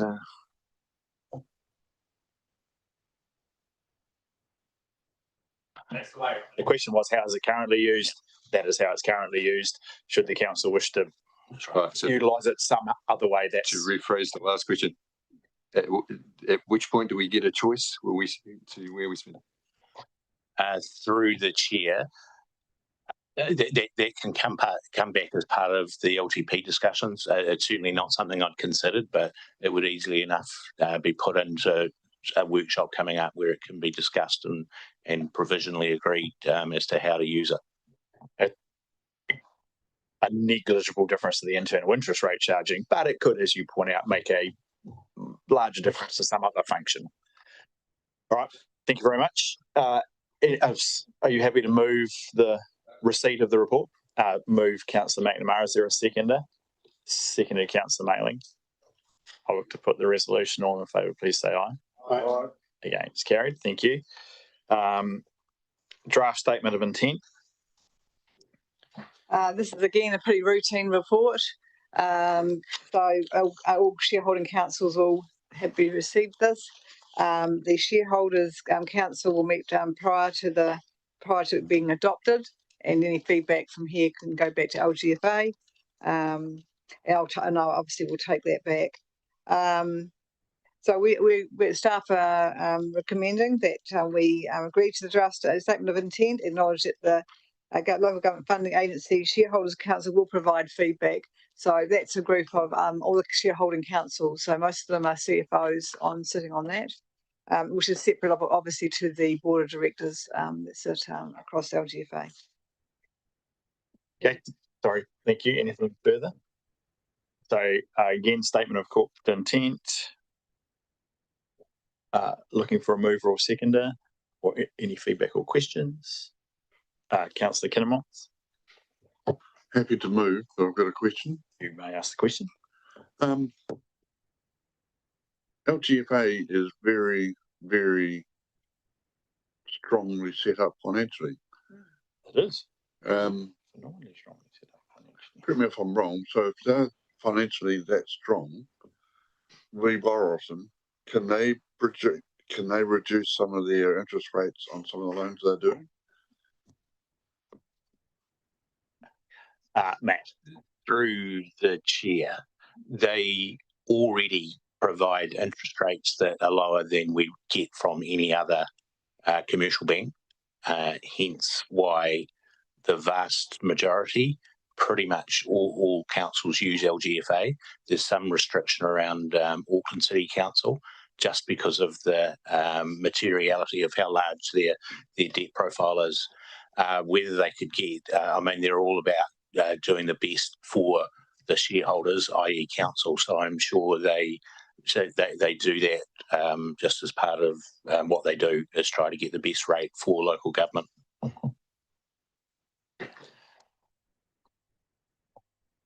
I suppose I better rephrase it a wee bit. There must be a limit somewhere or other where they start turning around and saying, hey, we're doing so strong, we've got so many $1 billion worth of assets, we've made $27.2 million of profit this year. There must be somewhere in the LGFA system that says, hey, we're doing so well, we'll offer you a reduced rate. Is that not the case you're telling me? I would have thought they would be doing that in terms of their offering. So they come out to market on prescribed dates. You can actually do ad hoc borrowing through them, but that I would imagine that's all built in. I suppose I'd note LGFA do come to talk with us on an annual basis, and I'm 99% sure that they've made offers of coming and talking to councillors if councillors want to actually talk to somebody from the LGFA and ask those sort of questions. Obviously, we're slightly removed. I would suggest that they would do that. That's the whole reason. But their entire reason for being is to provide us lower interest rates than we could otherwise get. And obviously, they also have a very large business to ensure remains financially sustainable, and hence their board of directors and the shareholders council is, I imagine, constantly reviewing what they offer us. So again, everyone always wants lower interest rates, but they have to manage their entire operation, which isn't without its risks as well, as we all know with local government financing. So yeah, it's fine. Anything further? It's been moved and seconded. Councillor Morgan. My question is around the risks with the changing environment, and or is there any consideration of them providing additional services to the councils? Through the chair, I think there is that they often look at other things they could do. There's some sort of rate payment scheme to put so slightly different. So yes, the ratepayer assistance scheme is different, but that's separate entity connected with, but not the same as the LGFA, based on the same principle of collective steering, and that is the presentation we had previously at. Yeah, that's right. Okay. So there's a connection, but separate structures. So again, for mine, they would be looking at the services they provide and seeing if there is other things they could actually do to benefit again the shareholders of the LGFA. And we'd hear back through that. I'm sure the likes of Leone and other CFOs, whatever it might be, do take ideas to the. Certainly, there's an annual conference, but I imagine they meet more on a regular basis than that. My comment is really about financial resilience and the fact that we're banked by Australian banks. New Zealand's resilience in the financial markets. So, they're a good example of a model that could evolve. Yeah, and I think the RAS scheme is an involvement of the LGFA, albeit on a slightly separate structure. Anything further, Councillor Mailing? Like I said, just if you think back, Tim and I were the two that were on the council when we did this 2011, and it was one of the best things. This council became an original shareholder when this was started, and I think it was one of the best things we've ever done. If you look at the interest rate average that we're paying now, compared to what you'd be paying at the bank, it's an over 2% discount, and that's massive for us. And the people involved are extremely well qualified and experienced. So it's been one of the best things for local government right throughout New Zealand over the last 15 years. And I see it only getting better going forward. So it's made a huge difference to ratepayers right across New Zealand. And they issue bonds. That's how they do it, and how they raise the capital. So, and the way they're backed by central government as well. It's just been a huge advantage, and it should have been done years before. It's just a pity that it did, but we've had 15 years of benefit, and it's a great thing to be part of. Thank you. I'll look to put the resolution. All in favour, please say aye. Aye. Against? Carried. And lastly, on my update report, again deferred from a previous meeting. I'll take it as read. It's actually been quite a lot of quite enjoyable activities actually over the last little period of time. Certainly the visit from Wester Katia was enjoyable to be part of. The launch of, and I know if you've been through the airport since the installation of the artwork, but it is a pretty spectacular addition to Nelson Airport. A number of significant events have passed through the region, most notably the Vera International Festival of Motoring, which covered a large part of our region in terms of like down to the lakes, out into the Moochie, Mahana School, out on a coastal route. There was a really big, well-attended and traffic congesting day down here at the AMP Showgrounds. Also, Wednesday night activity in Nelson City in the two main car parks, which pretty much filled Nelson City Council's hospitality venues to overflowing. So really good to see those events passing through the district and the region. A number of smaller local events that I was fortunate enough to attend. So yeah, I'll take it as read and move that it be received. Is there a seconder? Councillor Kinnemont. Councillor Greening. Yeah, just a few points. First of all, yeah, great to see the waka as you wander through the airport. Although I did, as I gazed up, wonder what the impact on the roof loading is, given they couldn't put solar panels on top of that roof. But anyway,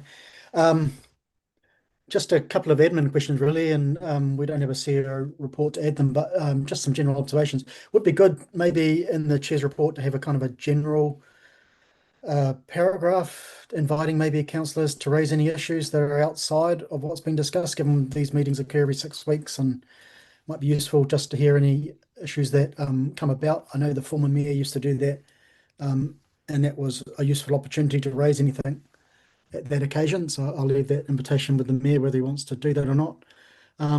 Just a couple of issues for me. Again, from the public generally, there was concern that a number of recent meetings were being held outside what they thought was fixed times. And I know it was specified that they're contingent on earlier meetings, but it's very difficult for the public to know when that contingent meeting is occurring.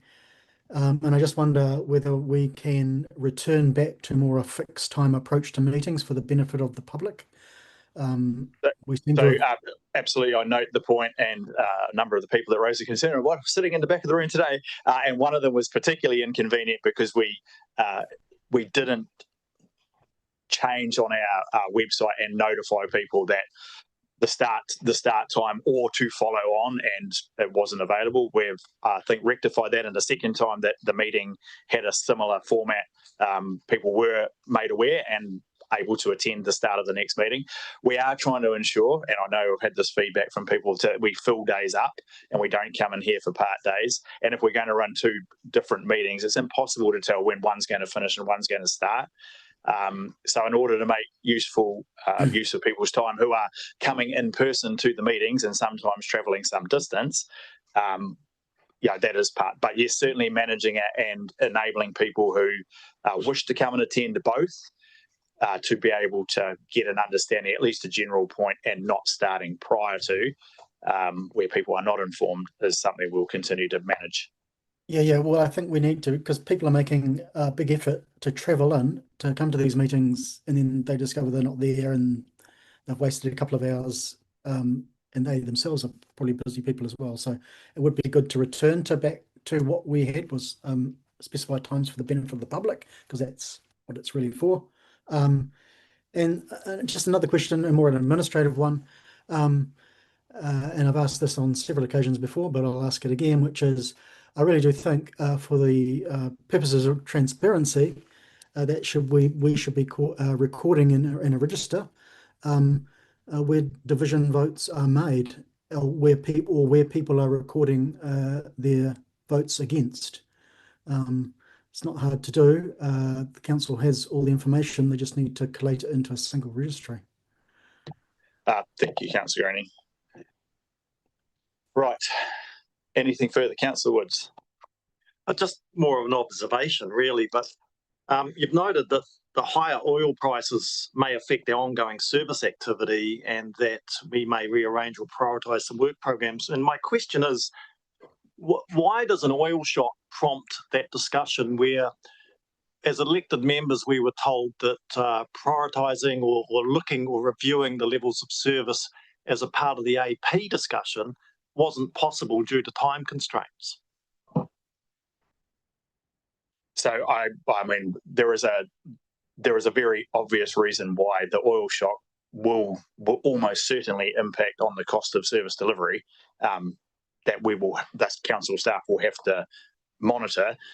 If we don't do anything and the oil price continues at the level that it's at, by the time we get to the end of the year, we will be potentially facing a deficit. So one would assume we need to, and the council has requested that we have the opportunity to intervene in reprioritisation earlier rather than later.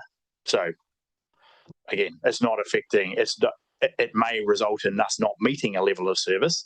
And I think the question was asked as part of the annual plan, is that something that triggers any particular outcome? If we don't meet it and we have an explanation, i.e. the oil price doubled or trebled, and hence we needed to make some changes, that would be part of the explanation in the annual report as to why we didn't achieve a level of service. Or conversely, we chose to maintain the level of service and the work program, but it cost another amount of money. So two quite different things. Yeah, I accept what you're saying, but for the councillors that didn't want to hit a 9.9% rate increase, we wanted to look at levels of service as a way of staying under that. Now that we're going to, obviously with the energy shock, blow through that 9.9%, all of a sudden we are able to address certain levels of service. So one is a voluntary decision to look at levels of service as a way to keep costs below that 9.9. Now that we're blowing through it, all of a sudden we can do it. So can I just say that we had a whole conversation around the 9.9. And yes, if you deliberately want to change the levels of service and make a governance decision, that's an LTP conversation. I get the frustration and the concern, but what we have to deal with is the fact that the cost of delivering our services completely outside our control is likely to be impacted, particularly if it extends beyond if the current international situation doesn't resolve itself.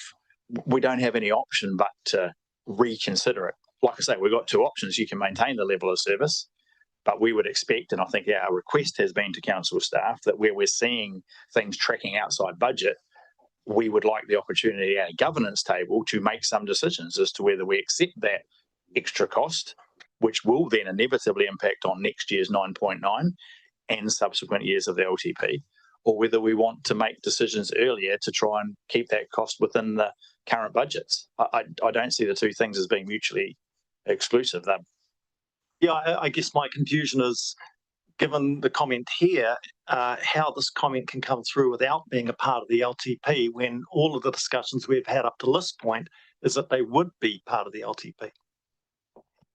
I know exactly what you're asking. So there is a difference between not meeting a level of service and changing a level of service. So deliberate change level of service, and depending on what the magnitude of that is, or whether you weren't going to do a project and the significance of that could trigger an LTP amendment discussion through an annual plan process. So if you were deciding to do that through the current process, then that would trigger potentially an LTP discussion. But what we're talking about here is we now responding to a weather event or whatever, we may say, actually, we're not going to meet that level of service. You're not changing the level of service. You're just saying, actually, we're not going to meet that. And then that becomes a discussion with audit. And that has happened in the past with, in my experience, it has happened in the past, but you're not actually changing the expectation. You're just changing the fact that you're deciding that we can't meet that based upon the current environment, or you say, actually, it's important that we meet that level of service, which means we had to look at another means of funding that, which generally would go into outer years. So they sound the same, but they actually are distinctly different. I hope that helps, or I must confuse you more. It does, but I guess I'm concerned that we can't voluntarily shift our level of service until we run into a brick wall, whereas other councillors, myself included, wanted to address that voluntarily as a way of reducing. Yeah, no, I get your frustration, and as I think we discussed at the time, there are processes we have to follow. That is what we're required to do through the Local Government Act, and I sense your frustration, but not all councillors wanted, so again, there's a range of views around the table as to whether, the 9.9 or some other figure was appropriate and how we achieve that. Some things we are able to do in an annual plan, and others just rightly or wrongly require an LTP process to go through. An example of that was the rubbish tin. Not that we want to talk about the rubbish tin. No, but that is actually an example of a level of service that wasn't going to trigger an LTP amendment discussion, where something more significant could. And I think we need to have an expectation this fuel shock will actually cause potentially a more significant decision that might need to be made. So it's a difficult position to be in, but the framework we work with isn't very helpful. Councillor Green and Councillor Neubauer. Yeah, certainly welcome the clarification, and I think it was made, probably became more apparent during a recent Strategic Finance Committee financial report on performance. But I think the frustration might be that it wasn't made clear in the long-term plan discussion, the annual plan workshops, because what councillors were being told was you can't reduce levels of service, and no one mentioned the fact that, we can still underperform on them though.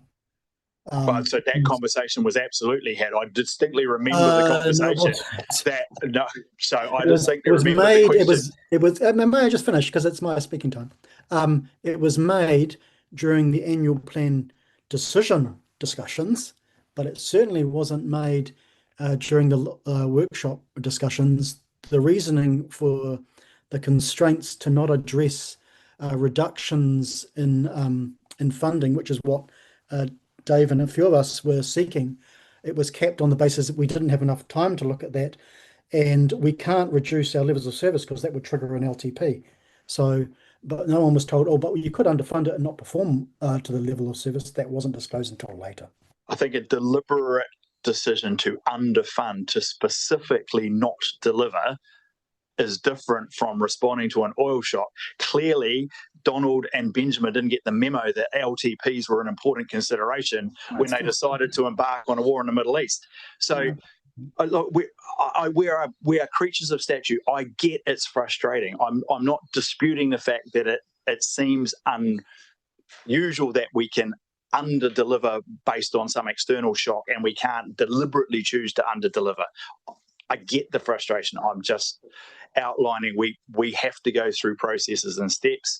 As those of us who have been here for a while know, that if you get those steps wrong or you don't dot your I's and cross your T's, there are consequences. So I'm acknowledging the frustration. I get Councillor Woodford's point that he's making. I'm just suggesting we don't want to, what I'm saying is we don't want to not consider responding to the current shock because we're frustrated that we can't do it over here. We still have to respond to the current situation in the best way that we can and make a decision at a governance level of which option or mix of options we want, either to accept the cost overruns and hence have an implication down the track, or review what we are doing sooner than that to try and minimise any adverse effect on the end of year position that council finds itself in. Just to clarify, because you've implied that underfunding is changing the levels of service. I'm not, can see that as well. Councillor Green, I'm not going to entertain a debate Yeah, about the they're very merits or otherwise of the decision making around the annual plan. The annual plan is out for consultation. We have subsequent decisions to make based on Councillor Woods raised a legit question of which you have added to, and I think we'll now move on to the next topic, which is Councillor Neubauer. I'll withdraw. It's been covered. Okay, thank you. Is there anything further, Councillor Kinnemont? Thank you, through the chair. Just one thing on your report that made a bit of good news. We're talking about the Vero International Festival of Historic Motoring. That can't be understated what they've taken of voluntary labour around in this district, including Nelson. But some of the comments I've had back from the competitors is that they have never been here before. They're going to come back for a holiday. This has opened up the eyes of a lot of people around in New Zealand and overseas how good Tasman is. So we are going to get a lot of visitor hours coming in because of this rally, and I gather that it's going to be coming back here again, but probably not for another decade. So I think that's a good news story for us. Yeah, I'd agree. Like, it's a 4-yearly event. The last time it was here, I think, is 1972. So a decade may be optimistic, but certainly it was those things, 1,200 attendees, 560 vehicles. Like you say, many of them had not been here before and would like to come back. They did have almost the perfect week of weather, which certainly helped. They covered a lot of the district, and many stayed on for periods afterwards to go and explore further. So events are really great, particularly for hospitality and accommodation, but also more generally, as you say, in terms of promoting the region. And in this case, it didn't come at a significant cost to us. We were as helpful and assistant as we could be. I think Nelson City may have put some money in directly, but relatively small amounts given the scale of the event. But the volunteer labour and acknowledging the people who spent literally 5 years working from the idea of bidding for it to bring it here, the massive amount of volunteer work that went into it, because it's a complex thing. They fed 1,200 people, I think 4 out of the 5 nights they were here. So entirely. So, big catering job, big logistical thing. And for a volunteer group to do, really, really impressive. So, all right, I'll look to put the Councillor Morgan. Yeah, I've just got one comment, and that's about the service level coming through from Air New Zealand. And, it's another factor that's impacting on our working environment. So I was hoping this year we would see some uplift, and that was the indication. But it seems the pessimism in the business community is dropping. So we need to be mindful of how volatile the environment is that we operate in. It is indeed. And I suspect it may not be the last round of cuts, and it will also be interesting to see if, as things improve, given that they've made those decisions, obviously for economic reasons, whether actually we see a return to the current service or whether this is the new level that we are going to be dealing with for some time going forward. And that impacts on us because of our ownership in the airport and visitor spend. Correct. I will look to put the resolution. All in favour, please say aye. Aye. Against, carried. Thank you. And I think that draws us to the conclusion of the meeting. I'll just close with karakia, kia hiki te kōrero, kia whātia ka mama, kia manawa o te tangata, kia u ki te ara mō tātou o ora nei, ko rongo ki runga, kia tina huie tai kia. Thank you, everybody.